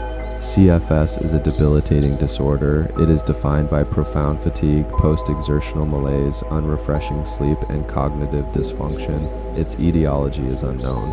Many cases follow an acute infection. Hypotheses include chronic low-grade immune activation. They include mitochondrial dysfunction and impaired energy metabolism. They include neuroendocrine abnormalities of the HPA axis. They include gut microbiome dysbiosis. They include metabolic trap models. Heterogeneity in patient cohorts has hampered progress. The absence of a consistent validated molecular biomarker has hampered progress. The overlap with post-COVID conditions is spurring new research, but the core pathophysiological mechanism remains elusive. MECFS is one of the biggest questions in medicine. It is about the nature of disease. It is about the nature of the body. 71. Why does the placebo effect vary so much? Placebo responses are genuine symptom improvement from an inactive treatment. They are shaped by expectations, conditioning, social cues, and the therapeutic context. They are mediated by endogenous opioid, dopamine, and cannabinoid systems. They can produce measurable changes in pain, Parkinson's, and depression. Individual responsiveness varies dramatically and unpredictably. The neurobiological predictors of being a placebo responder are a question. The interaction with disease state is a question. The ethical utilization of placebo effects without deception is a question. Understanding the brain's ability to self-heal could transform treatment paradigms. The placebo effect is one of the biggest questions in medicine. It is about the nature of healing. It is about the nature of the mind. 72. What causes sudden unexplained infant death? SIDS is a leading cause of post-neonatal infant death. It occurs despite safe sleep campaigns. The triple risk model posits that SIDS occurs at the intersection of a vulnerable infant, a critical developmental period, and an exogenous stressor. The vulnerable infant has brainstem abnormalities in serotonin and arousal systems. The critical developmental period is 2 to 4 months. The exogenous stressor is prone to sleep or overheating. The specific brainstem network failure is not fully characterized. The network failure prevents autoresuscitation or arousal during hypoxia. Subtle genetic mutations in ion channels may contribute. Cardiac channelopathies are an example. Immune dysregulation may contribute without a diagnostic biomarker or a complete mechanistic chain. Prevention relies on environmental modification. SIDS is one of the biggest questions in medicine. It is about the nature of infant health. It is about the nature of sudden death. 73. Why do rare diseases often remain undiagnosed even after sequencing? Despite whole exome and genome sequencing, roughly half of patients with suspected rare genetic disorders remain undiagnosed. Explanations include non-coding variants in regulatory regions. They include structural variants and repeat expansions. They include somatic mosaicism. They include intronic mutations affecting splicing. They include involvement of unknown disease genes. Some disorders may be polygenic. Some may be caused by environmental factors or epigenetic changes. The interpretation of variants of uncertain significance is a major hurdle. The incomplete understanding of gene-disease associations is a major hurdle. Long-read sequencing is improving diagnostic yield. Transcriptomics is improving diagnostic yield. Functional assays are improving diagnostic yield, but a significant fraction remains unsolved. Rare diseases are one of the biggest questions in medicine. They are about the nature of disease. They are about the nature of the genome. 74. Why do psychiatric disorders cluster the way they do? Current diagnostic categories do not cleanly separate. Schizophrenia, bipolar disorder, major depression, and autism share genetic risk factors. They share neural circuit abnormalities. They share symptom domains. The Research Domain Criteria Initiative aims to map fundamental domains of functioning. The domains include fear and working memory. The mapping is across multiple biological levels, but no biologically validated taxonomy has emerged. The high comorbidity is a feature. The overlapping polygenic scores are a feature. The cross-diagnostic efficacy of treatments is a feature. This suggests that our symptom-based classifications do not carve nature at its joints. Transitioning to a mechanistic classification requires breakthroughs. The breakthroughs must be in understanding the biological basis of mental illness. Psychiatric disorders are one of the biggest questions in medicine. They are about the nature of the mind. They are about the nature of disease. 75. What causes schizophrenia? Schizophrenia is a severe mental disorder. It has psychotic symptoms, cognitive deficits, and social dysfunction. It has high heritability. GWAS implicates hundreds of common alleles. Many are related to synaptic pruning complement component. C4 is an example. Many are related to neurotransmission. Neurodevelopmental hypotheses point to prenatal infection. They point to hypoxia. They point to early synaptic overproduction and excessive pruning during adolescence. Dopamine D2 receptor hyperactivity is central to psychosis, but it is not central to negative and cognitive symptoms. Glutamatergic NMDA receptor hypofunction is implicated. GABAergic interneuron abnormalities are implicated. White matter disruptions are implicated. How these genetic and environmental factors converge on a final common pathway is not understood. Schizophrenia is one of the biggest questions in medicine. It is about the nature of the mind. It is about the nature of disease. 76. What causes autism's enormous diversity? Autism spectrum disorder encompasses a wide range of social communication difficulties and restricted or repetitive behaviors. It often co-occurs with intellectual disability, epilepsy, and sensory processing differences. Hundreds of rare high-effect genetic variants are associated. De novo mutations and CNVs are examples, but these collectively explain only a fraction of cases. Common variants contribute risk. Gene-environment interactions are suspected. The relationship between specific genetic lesions and the resulting phenotypic profile is highly variable. The relationship is variable even within families.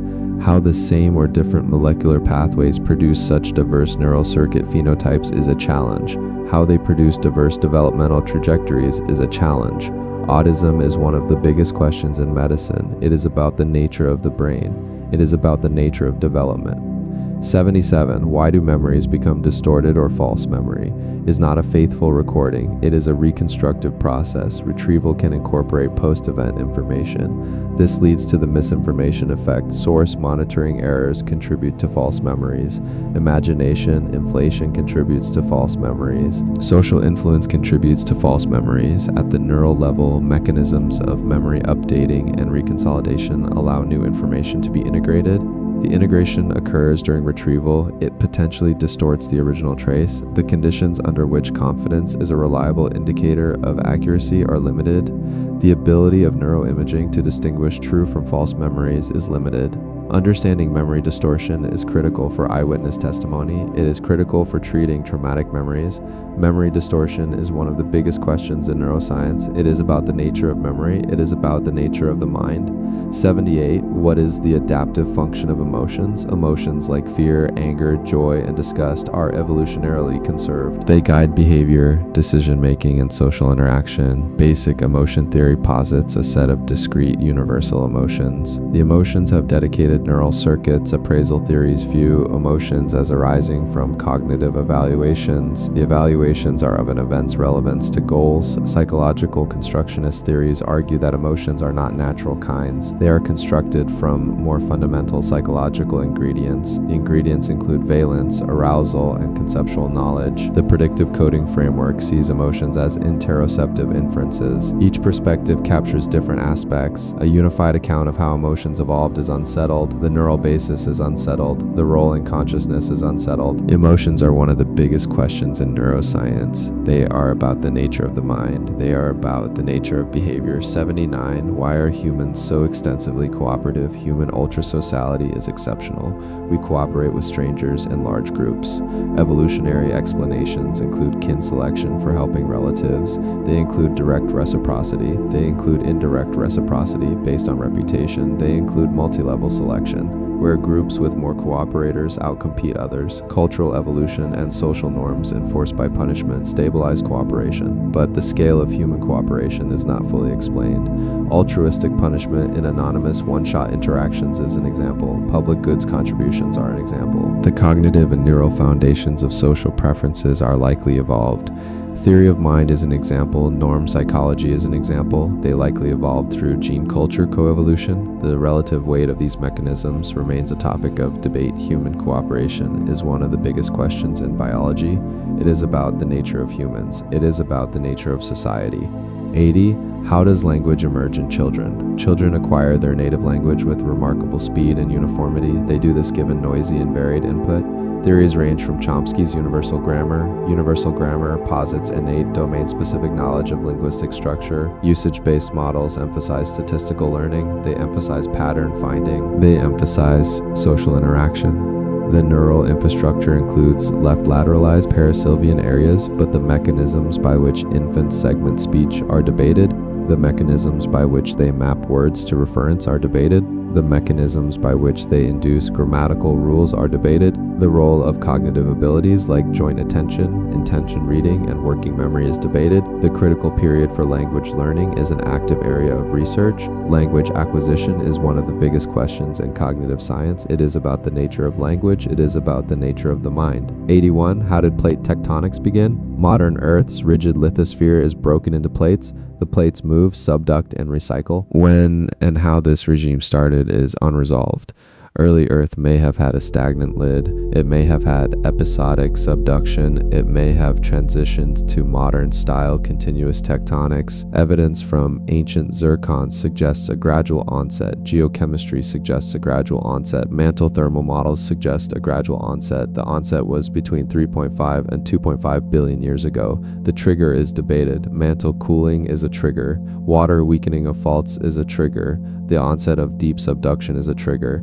The rheological conditions that allowed the first plate margins to form are critical. The conditions that allowed them to become self-sustaining are critical. Plate tectonics is one of the biggest questions in geology. It is about the nature of the Earth. It is about the nature of planetary evolution. 82. What drives deep focus earthquakes? Earthquakes below about 300 kilometers depth occur in subducting slabs. They occur down to nearly 700 kilometers. High pressure and temperature should suppress brittle fracture. Several mechanisms have been proposed. Transformational faulting is a mechanism. Metastable olivine transforms to spinel structure under shear stress. This causes a runaway instability.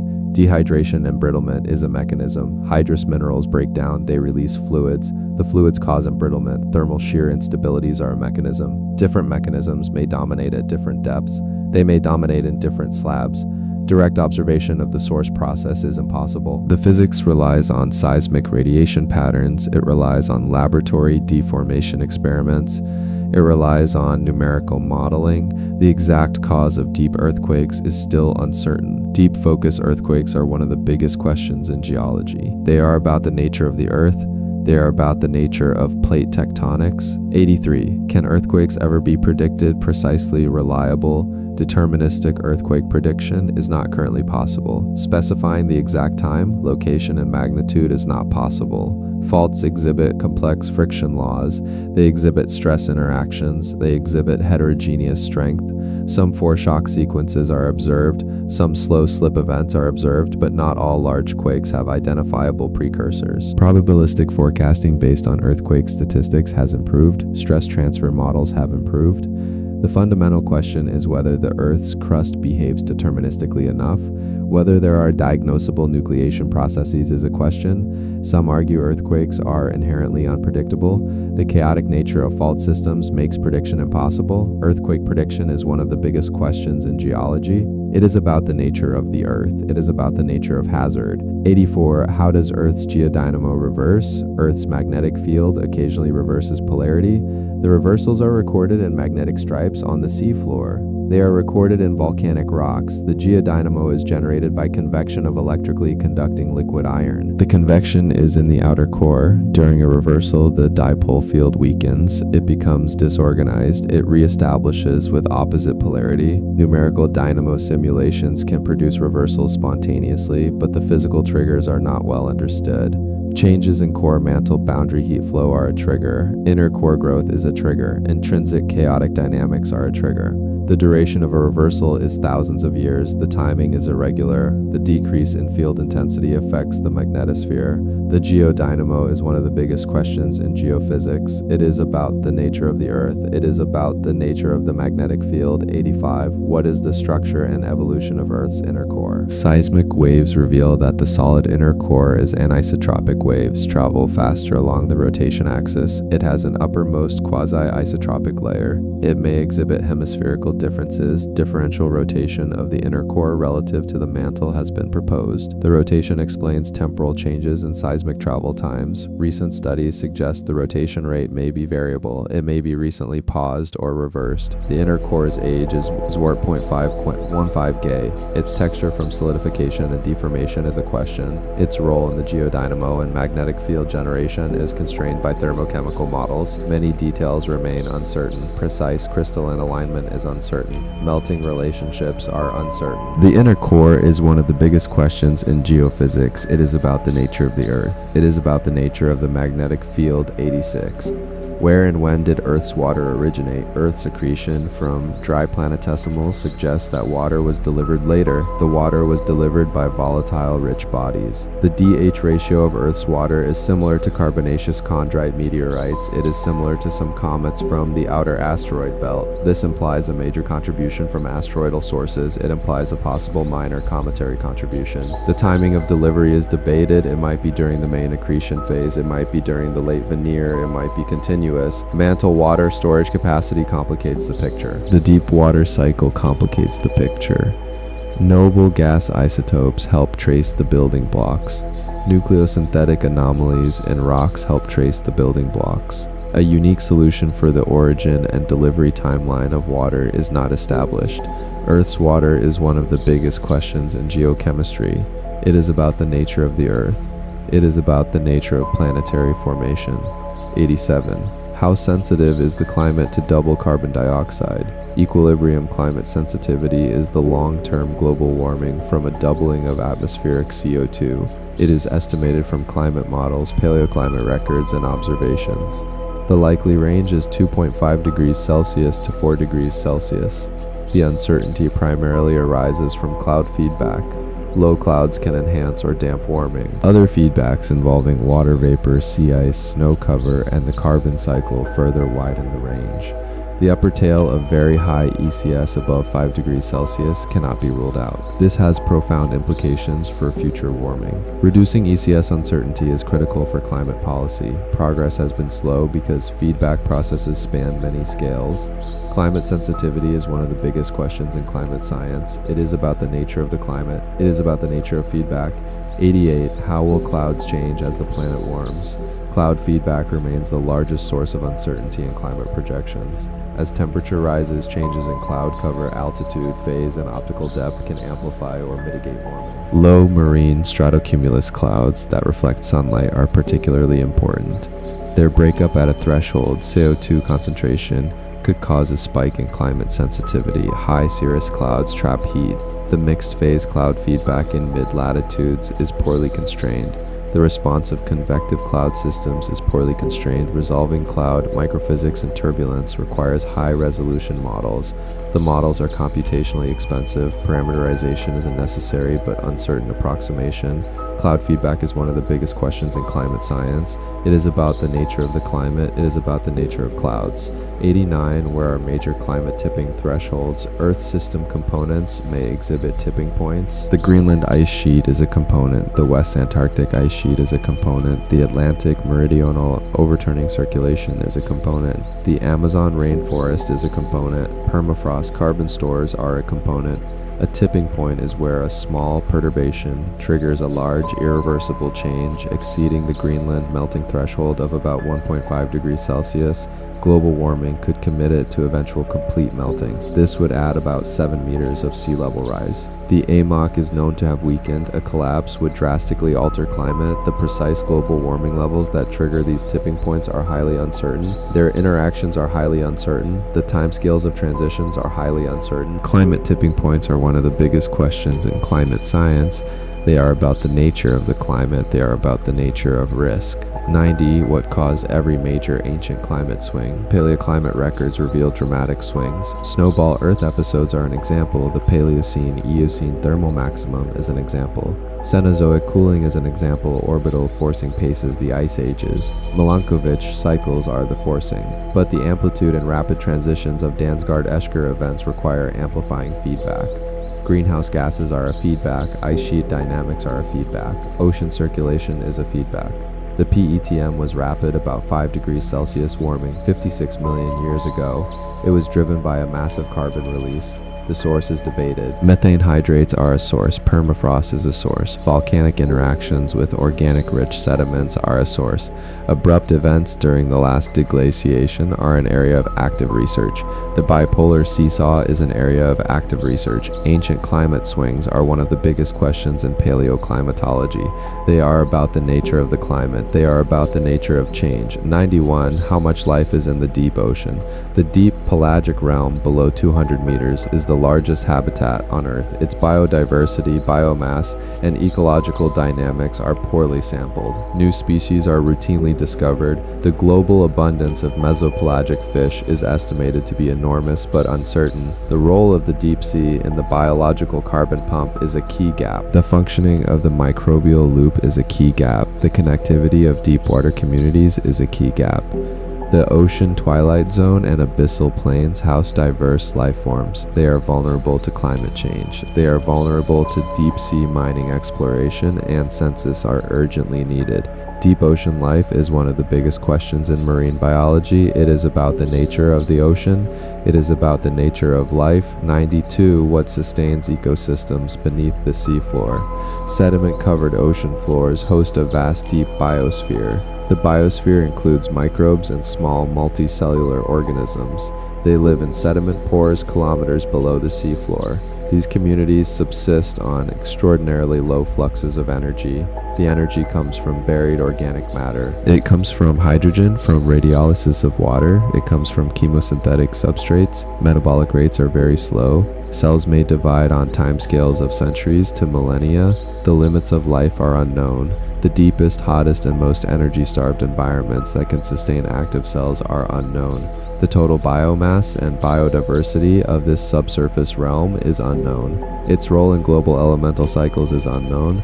Its evolutionary history is unknown. Subsurface life is one of the biggest questions in biology. It is about the nature of life. It is about the nature of the Earth. 93. How will major ocean circulation systems change?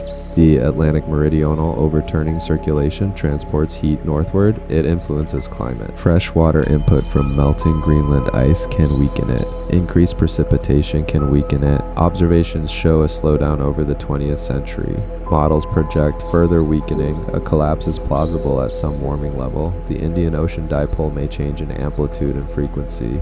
El Niño Southern Oscillation may change in amplitude and frequency. Ocean circulation links global heat and carbon transport. Predicting its future requires improved ocean models. It requires sustained monitoring. Ocean circulation is one of the biggest questions in climate science. It is about the nature of the ocean. It is about the nature of climate. 94. How much carbon can the ocean continue to absorb? The ocean has absorbed about 30% of anthropogenic CO2 emissions. This has mitigated warming. It has caused ocean acidification. The future strength of this sink depends on multiple feedbacks. Stratification reduces deep water ventilation. Changes in marine ecosystem structure affect the sink. Temperature-dependent solubility affects the sink. The interaction with the calcium carbonate pump affects the sink. The efficiency of the biological carbon pump is a major uncertainty. The role of the microbial loop in processing dissolved organic carbon is a major uncertainty. Model projections of ocean carbon uptake over the next century differ by tens of billions of tons of carbon. Ocean carbon uptake is one of the biggest questions in climate science. It is about the nature of the ocean. It is about the nature of the carbon cycle. 95. Why do some glaciers and ice streams suddenly accelerate? Ice sheets can undergo rapid dynamic changes. The speed up and retreat of outlet glaciers in Greenland and Antarctica are examples. These accelerations are often triggered by the calving of ice shelves.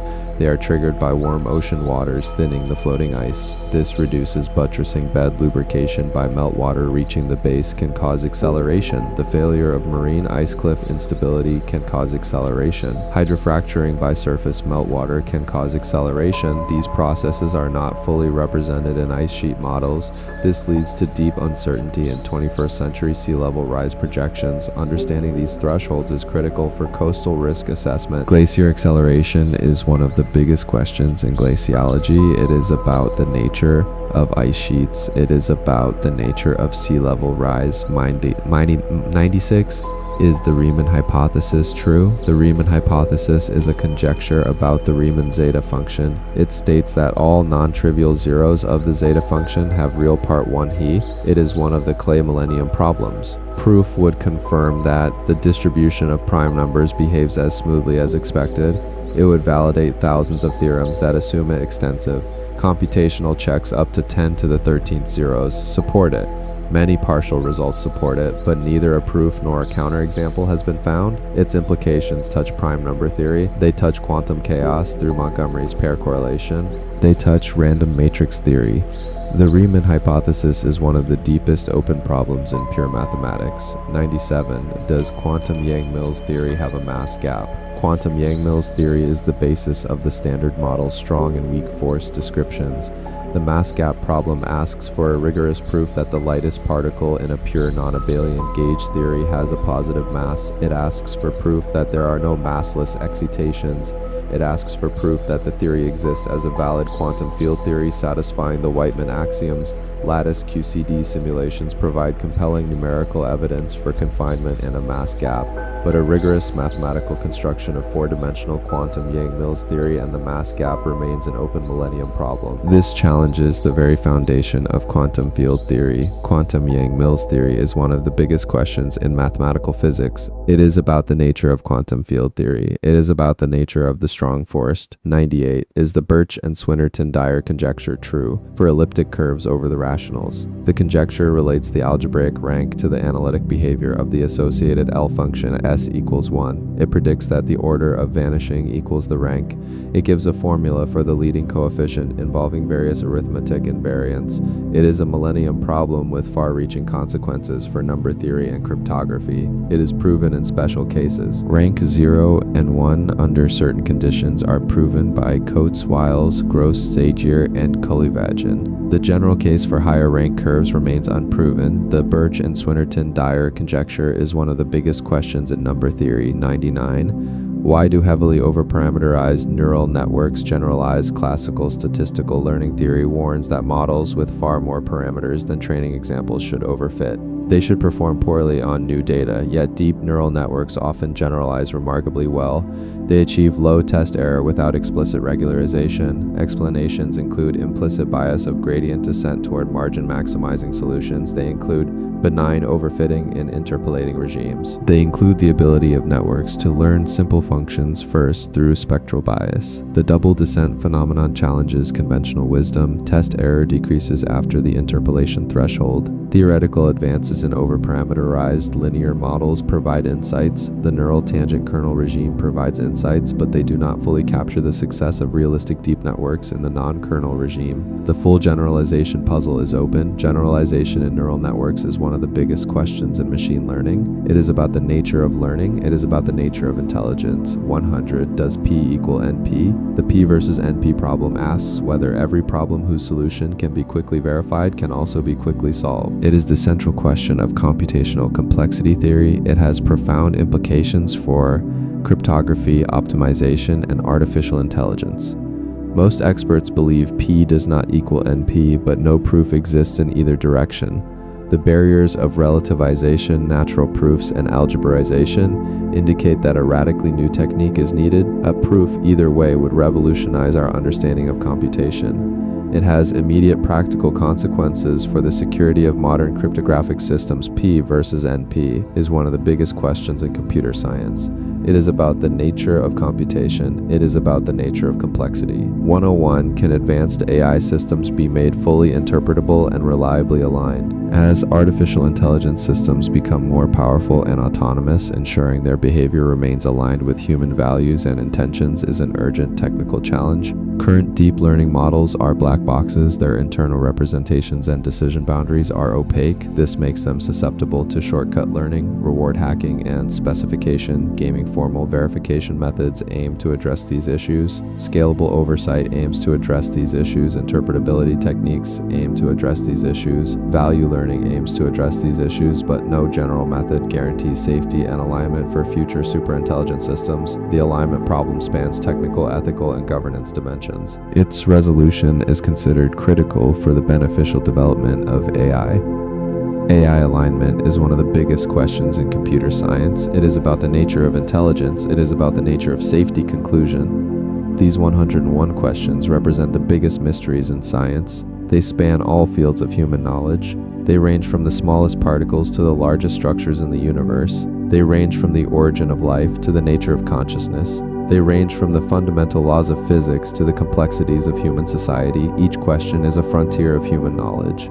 Each question is a challenge to our understanding. Each question is an invitation to explore. The search for answers is the pursuit of science. It is a never-ending journey. It is a journey of discovery. It is a journey of understanding. The questions we have asked are the questions that define our time. They are the questions that will shape our future. They are the questions that will inspire the next generation of scientists.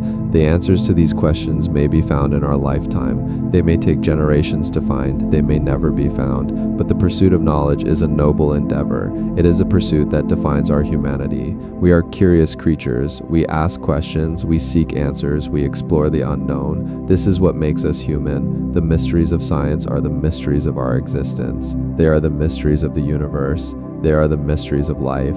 They are the mysteries of the mind. We do not have all the answers. We may never have all the answers, but we will never stop asking. The pursuit of knowledge continues. The search for understanding continues. The exploration of the unknown continues.